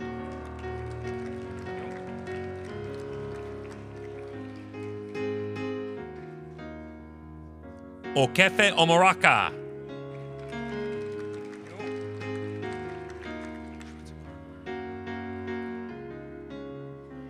Shweta Rameshbhai Parmar.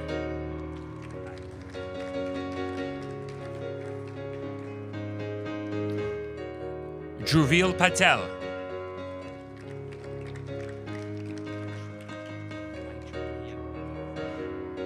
Maitra Patel.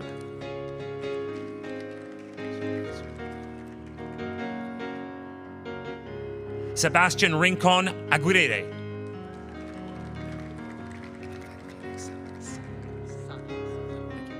Vivek Vinay Sane.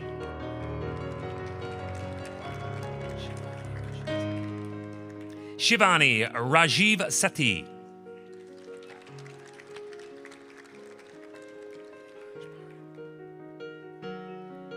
Devansh Parin Shah.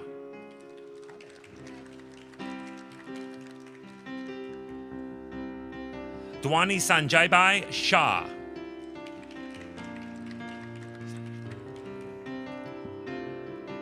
Sunny Sharma.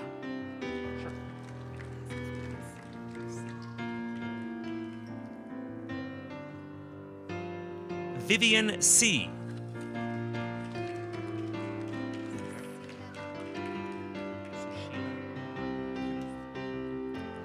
Sushila Tamang.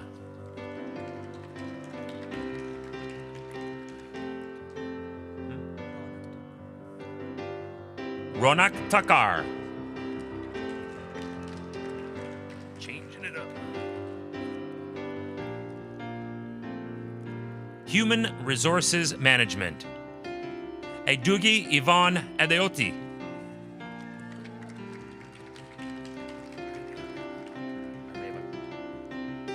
Glenn Manuel Arevalo Honors.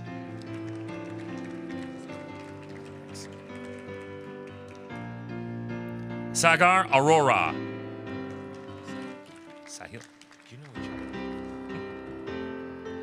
Sahil Aurora Honors.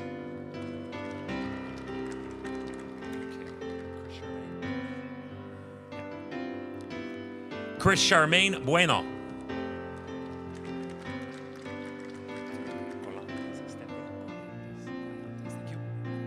Victor Coleantes Estete Honors.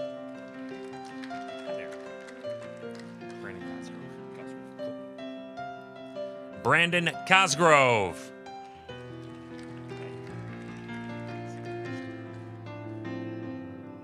Lexi Costa Honors.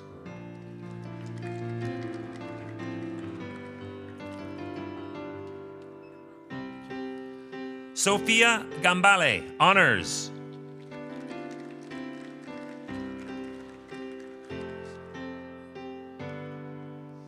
Jaranil Hermosen Lopez.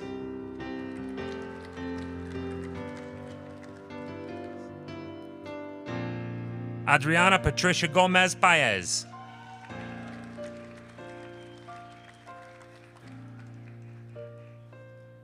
Rabina Kumari Kadka.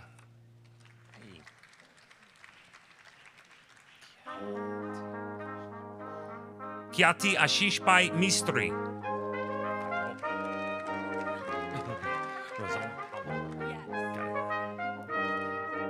Rosana Palor.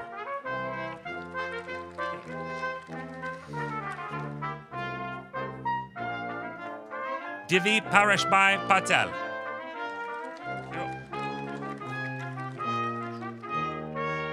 Vinay Raushbai Patel. Michelle Rufato Vaz.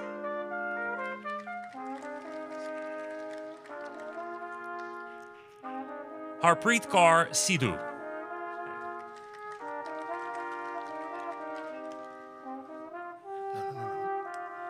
Sandeep Kumar Vijaybai Thakur. Adriana Patricia Vera Hernandez.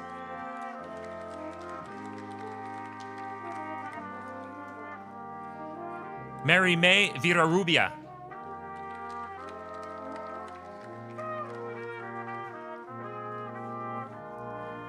Maitri Vora.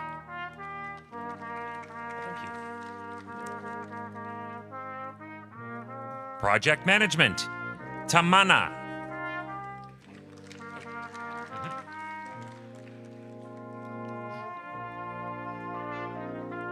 Elias Abdosh, Honors.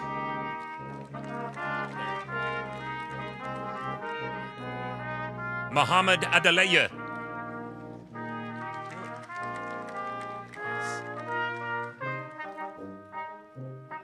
Oluwasun Opeyemi Badejo, Honors.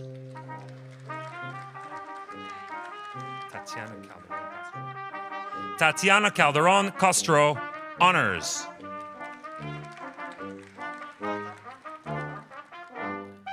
Anuj Rajesh Kumar Dave, Honors.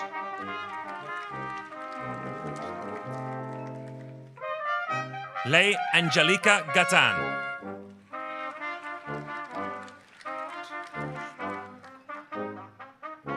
Hardik Nareshbhai Gandalia.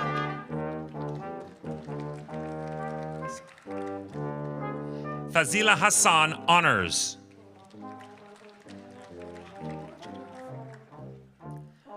Jay Kumar Jadav.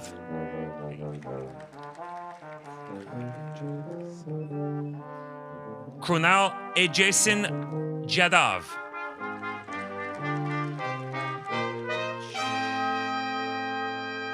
Chinemerem Madubwike.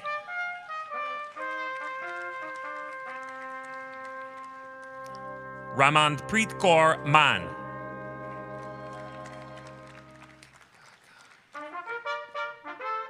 Sekeshav Mohan Matwani, Honors.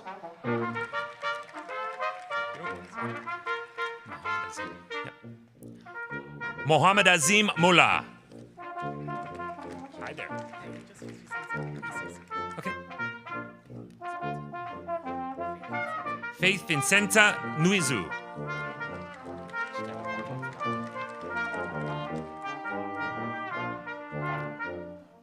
Maureen Andrea Ortega Sanchez, Honors.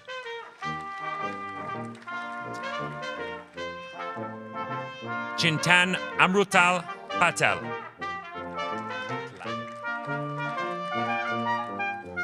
Deep Patel.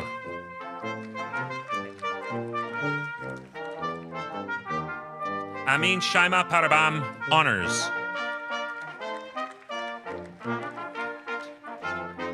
Pratik Shaban Patel.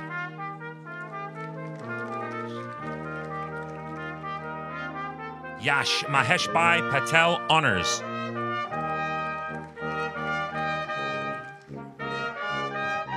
Imen Rashid, Honors.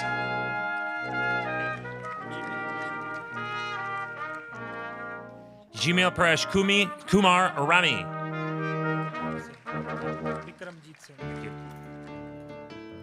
Bikramjit Singh.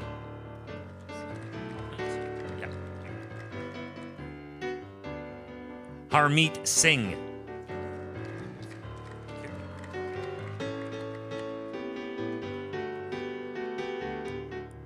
Parminder Singh.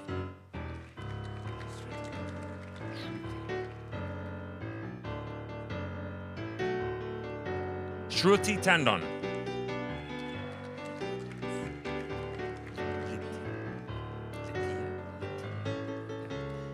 Latia Thomas, honors.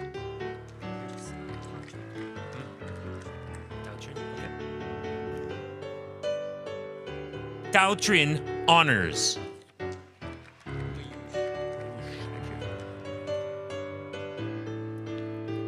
Supply Chain Management, Ayush, honors. Thank you. Mantan.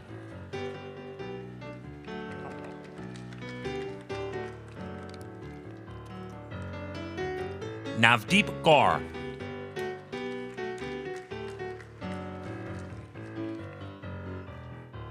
Swati, honors.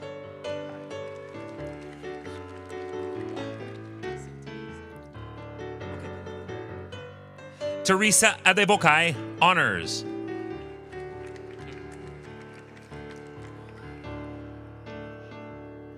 Bukola Alishon Loye, honors.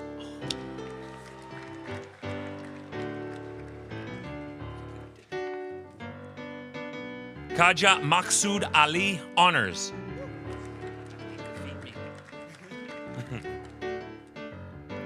Ashika Bal, honors.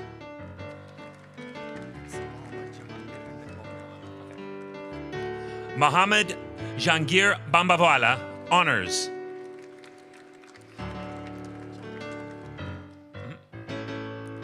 Janvi Jamin Kumar Prambat, honors.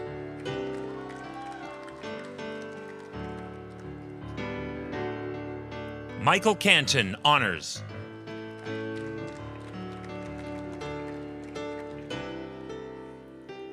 Vishal Rameshbhai Chatnani, honors.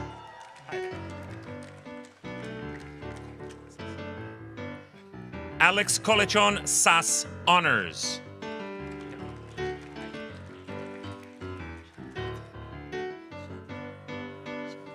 Shadia Deeb, honors.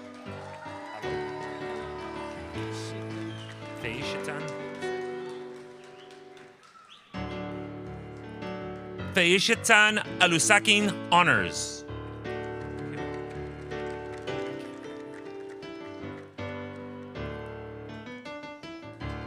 Oluwakemi Nancy Emma Okebuenro, honors. Rayaz Raish Jamadar, honors. Eideto Kunbo Ogunseyen.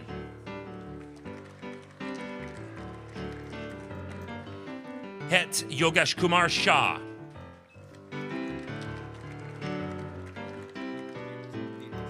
Tirth Sutaria, honors. Harsh Takar. Harsh Takar, honors.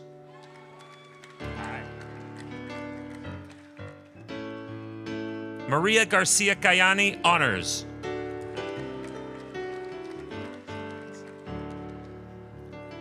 Karen Scarlett Garcia Reyes, honors.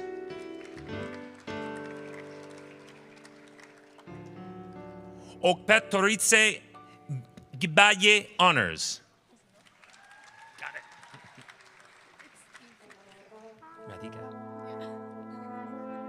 Radhika, honors.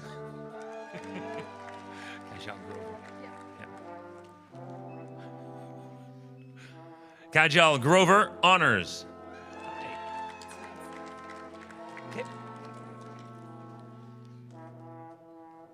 Mincy Manish Jain, honors.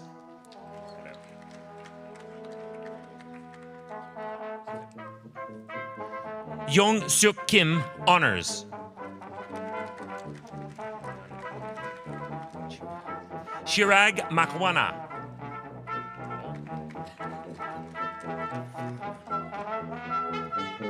Philemon Anurup Manda, honors.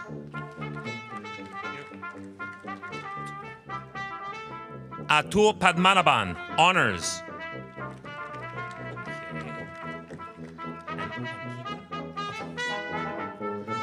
Ankita Ann Matai, honors.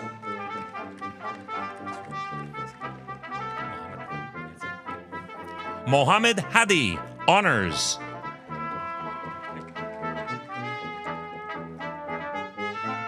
Krishna Janak Mistry, honors.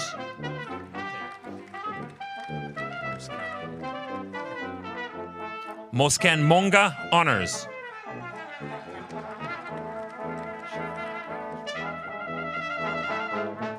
Shivam Rakeshbai Nagar.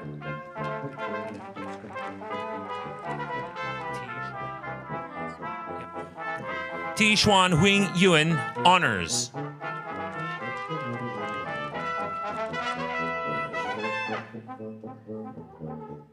Arshvi Dharmesh Kumar Patel.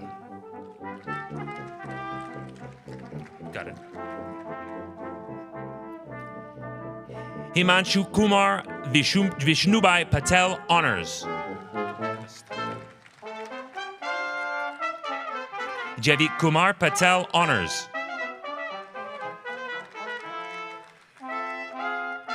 Mihir Samirbai Patel.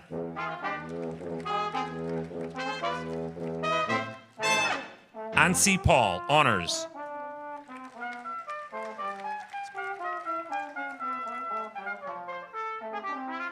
Jacqueline Rodriguez Porto, honors.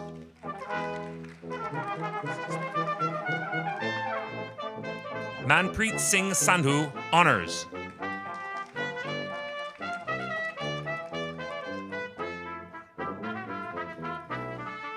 Rahul Shah.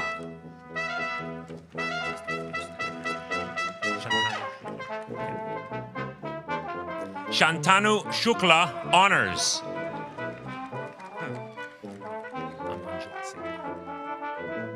Amanjot Singh, honors.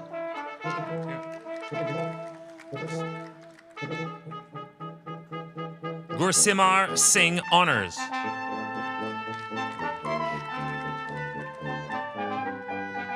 Shantosh Solanki.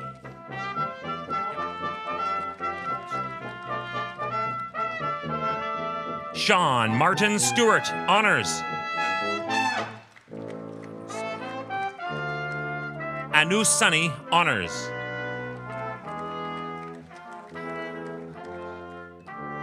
Manton Vagashia, honors.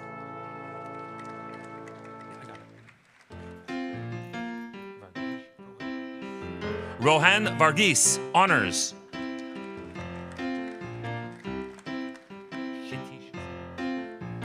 Kshitish Sagar Verma, honors.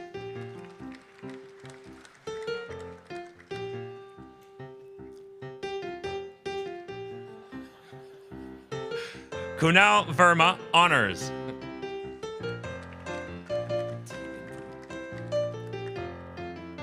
Noktui Lin Vu, honors.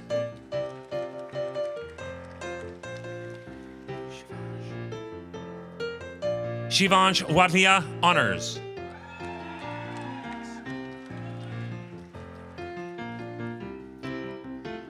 General Arts and Science, English for academic purposes, Paloma Castro Coutinho.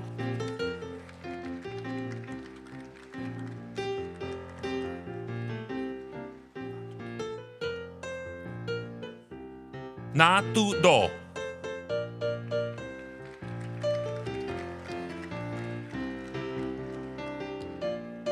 Diana Libeth Astupinan Bonilla.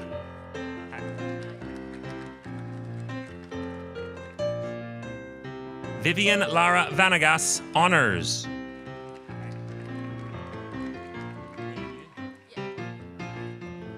Wenyu Lee, honors.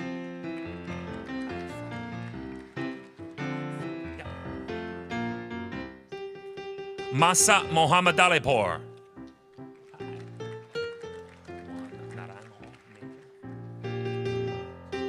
Juan Naranjo Mejia.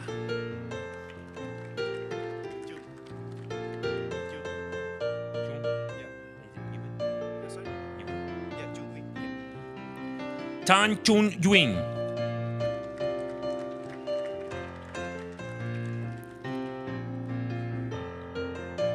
Aldo Olarte Rodriguez. Honors.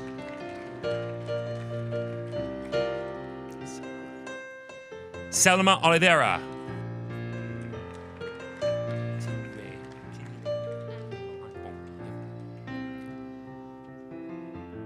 Tiwe Anfong. Honors.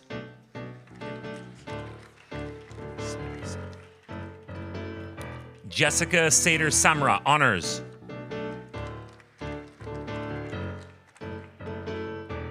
Rushita Vakaria. Honors.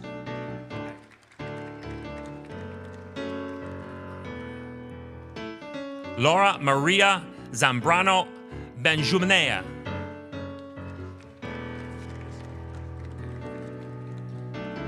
Global Business Management, Tabrez Alam Ansare.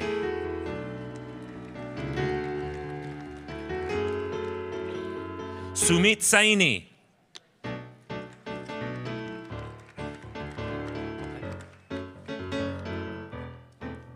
International Business Management, Lisette Mortegui Munoz. Honors.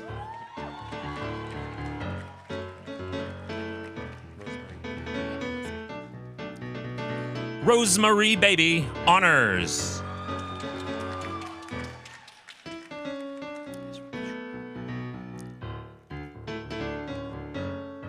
Jesmi Biju.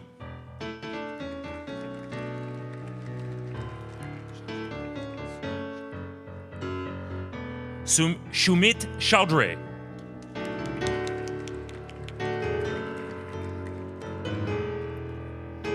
Meg Niran Dalal.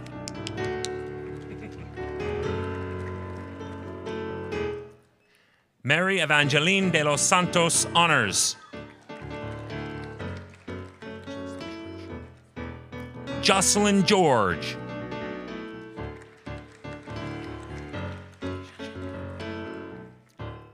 Kishan Chandra Harish Giri.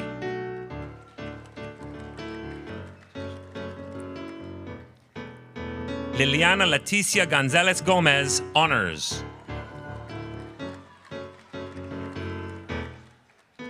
Durva Sanjeev Jani.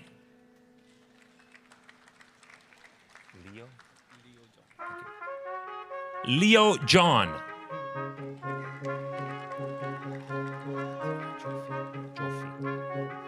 Athira Joffi.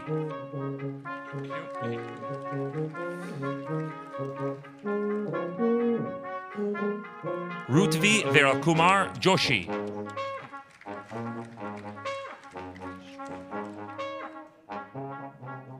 Raj Harish Jungi.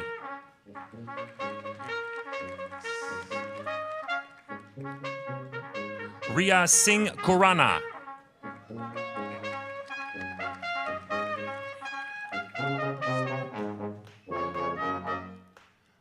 Arunima Santosh.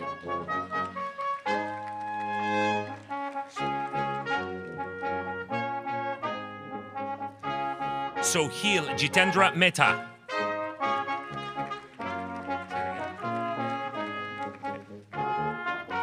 Onaive Obende.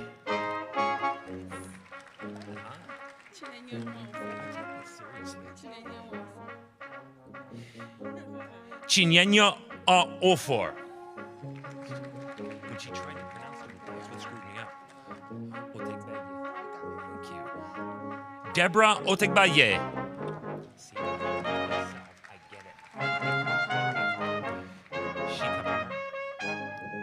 Shika Parmar.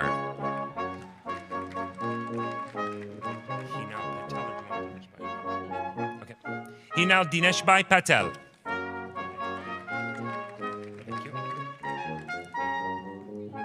Pooja Patel.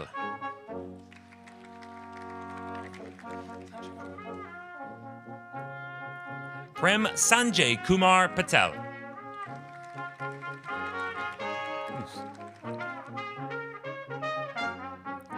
Urvash Kurvaba Ramlavat.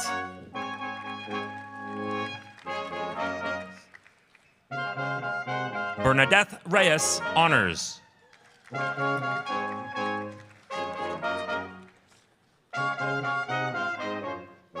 Blessy Cristal Ruta.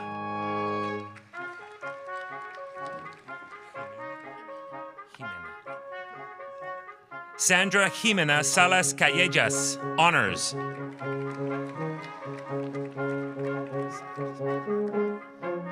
Gabriela Sanchez Maldonado, honors.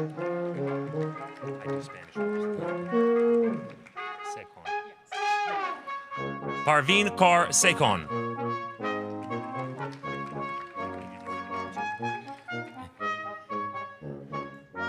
Aneri Gautam Shah.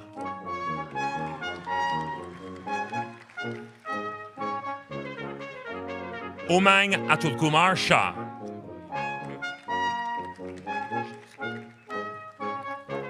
Manisha Sheikh.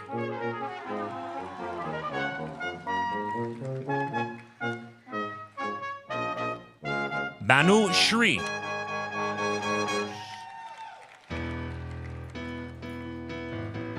Ayush Sevadas Pillai.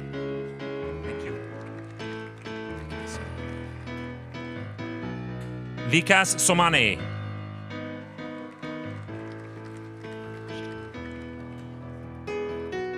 Akash Takar.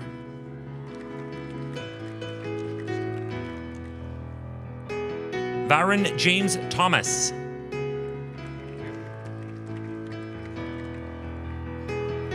Maitre Trivedi.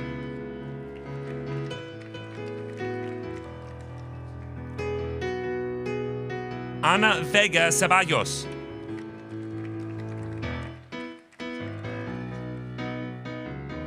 Natalia Vega Gomez.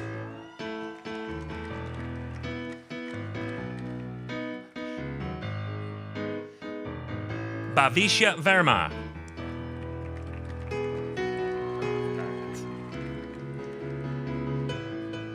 Walter Wall, honors.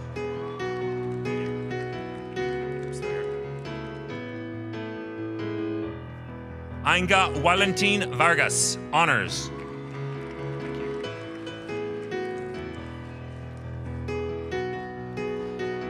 Graphic design, Isaac Arnold.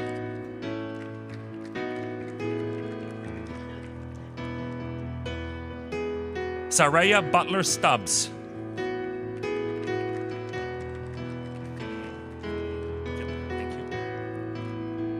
Hunter Fillier.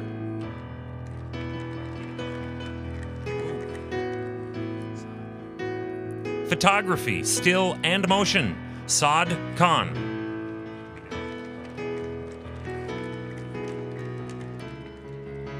General Arts and Science Certificate, Genesis Nicole Aguilar Lemus.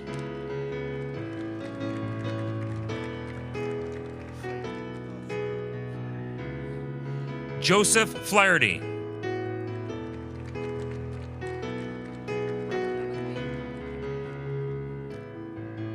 Ramanbir Kaur.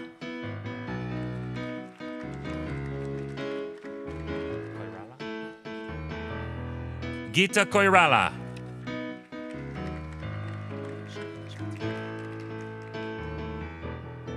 Yash Nilesh Patel.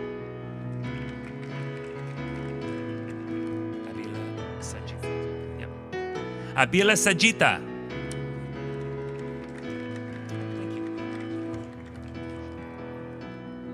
Office Administration General.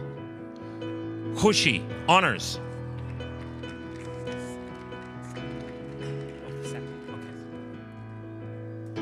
Giovanni Barba II.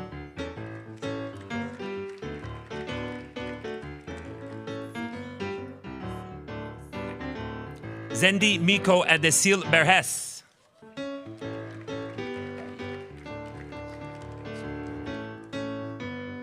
Sadia Suleiman Ingar.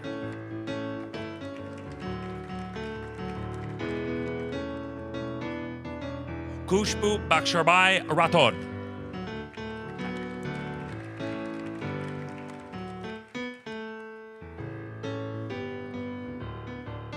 Yesenia Rodriguez Aburto.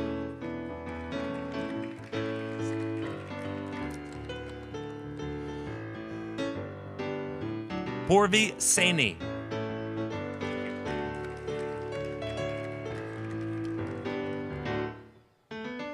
Office Administration Health Services, Redeema Honors.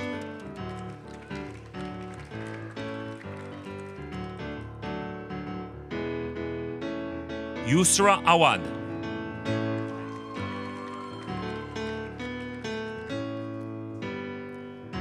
Allison Boyle.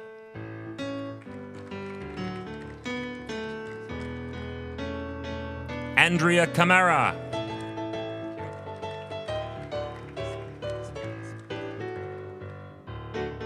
Gia Angela Sanita, Honors.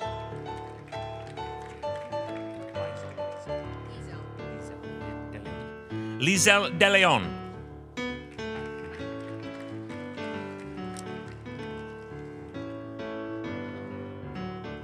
Jennifer Fair.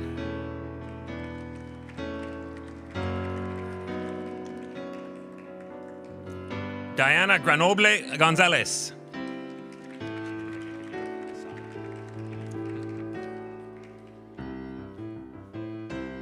Jana Ingleby.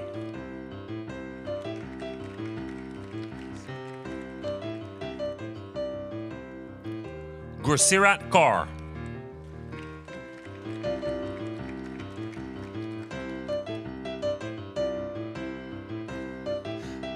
Prasamsha Mahato.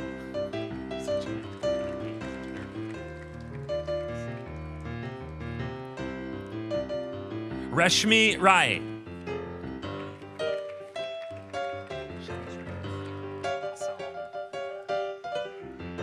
Shanice Richards, Honors.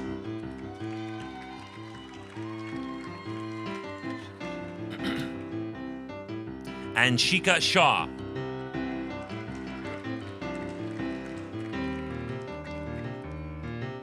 Talvin Singh.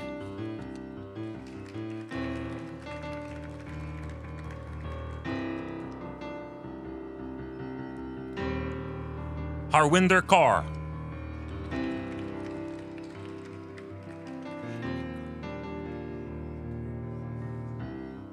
Rishamdeep Kaur.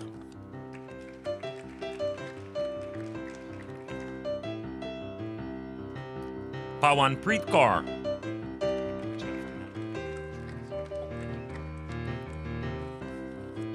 Insurance, Derek Manzi.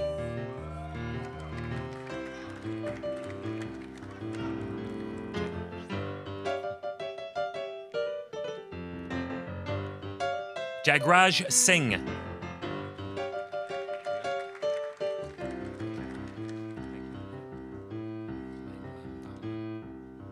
Manglam Dahwan.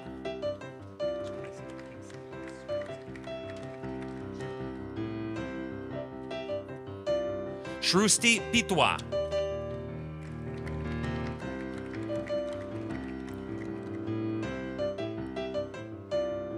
Rushab Sangvi.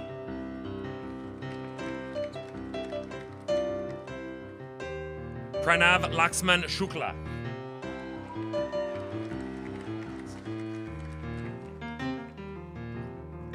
Grishma Vasava.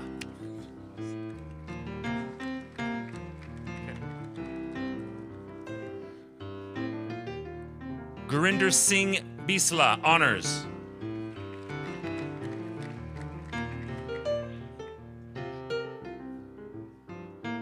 Deep Chokshi.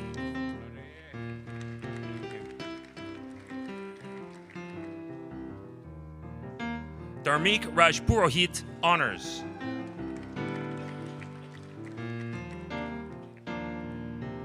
Hardik Sumasara, Honors.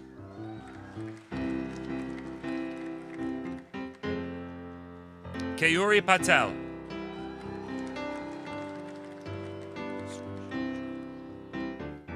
Srish Pujari.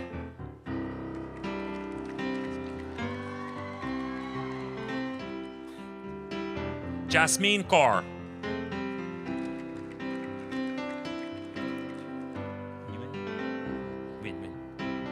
Hyun Koi Win Win.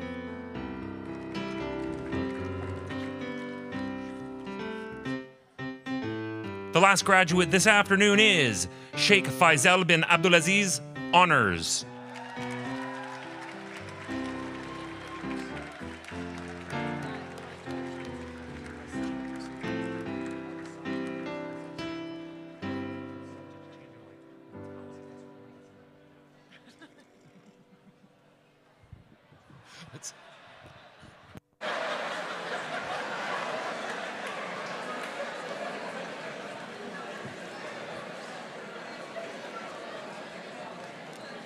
As a member of the Board of Governors of Mohawk College of Applied Arts and Technology, on behalf of the entire board, I have the honor of admitting today's graduates to Mohawk College's alumni community. We are proud of what you have accomplished, and we look forward to seeing what you'll contribute as a highly skilled and future-ready Mohawk graduate. And now you have been welcomed into the alumni community of graduates of Ontario Colleges of Applied Arts and Technology, an honor bestowed only upon those who have met high standards of conduct and learning. Graduates, at this time we will ask that you please stand if you're able to do so.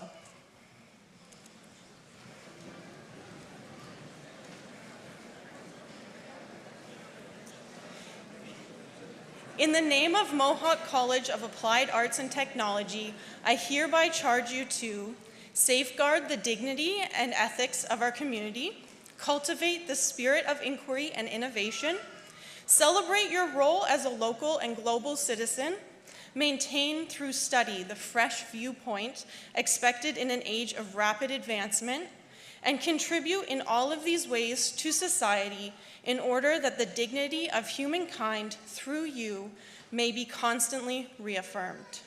Scientia opus omnium, knowledge is the work of all. Congratulations, graduates.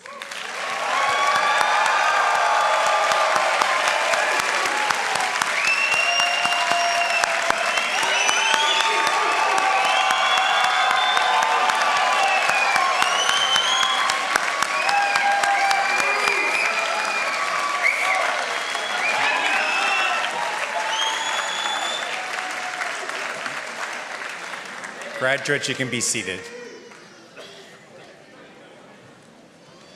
Congratulations again to the graduating class of 2023. One more round of applause.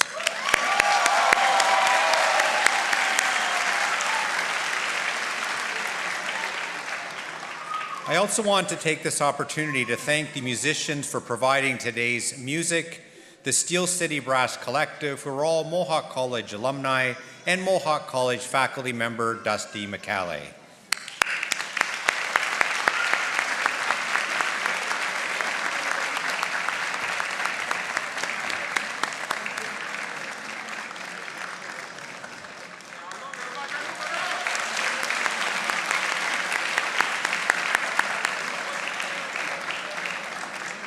We also want to thank the voice behind the curtain who introduced each graduate today, broadcast media alumni Chris May.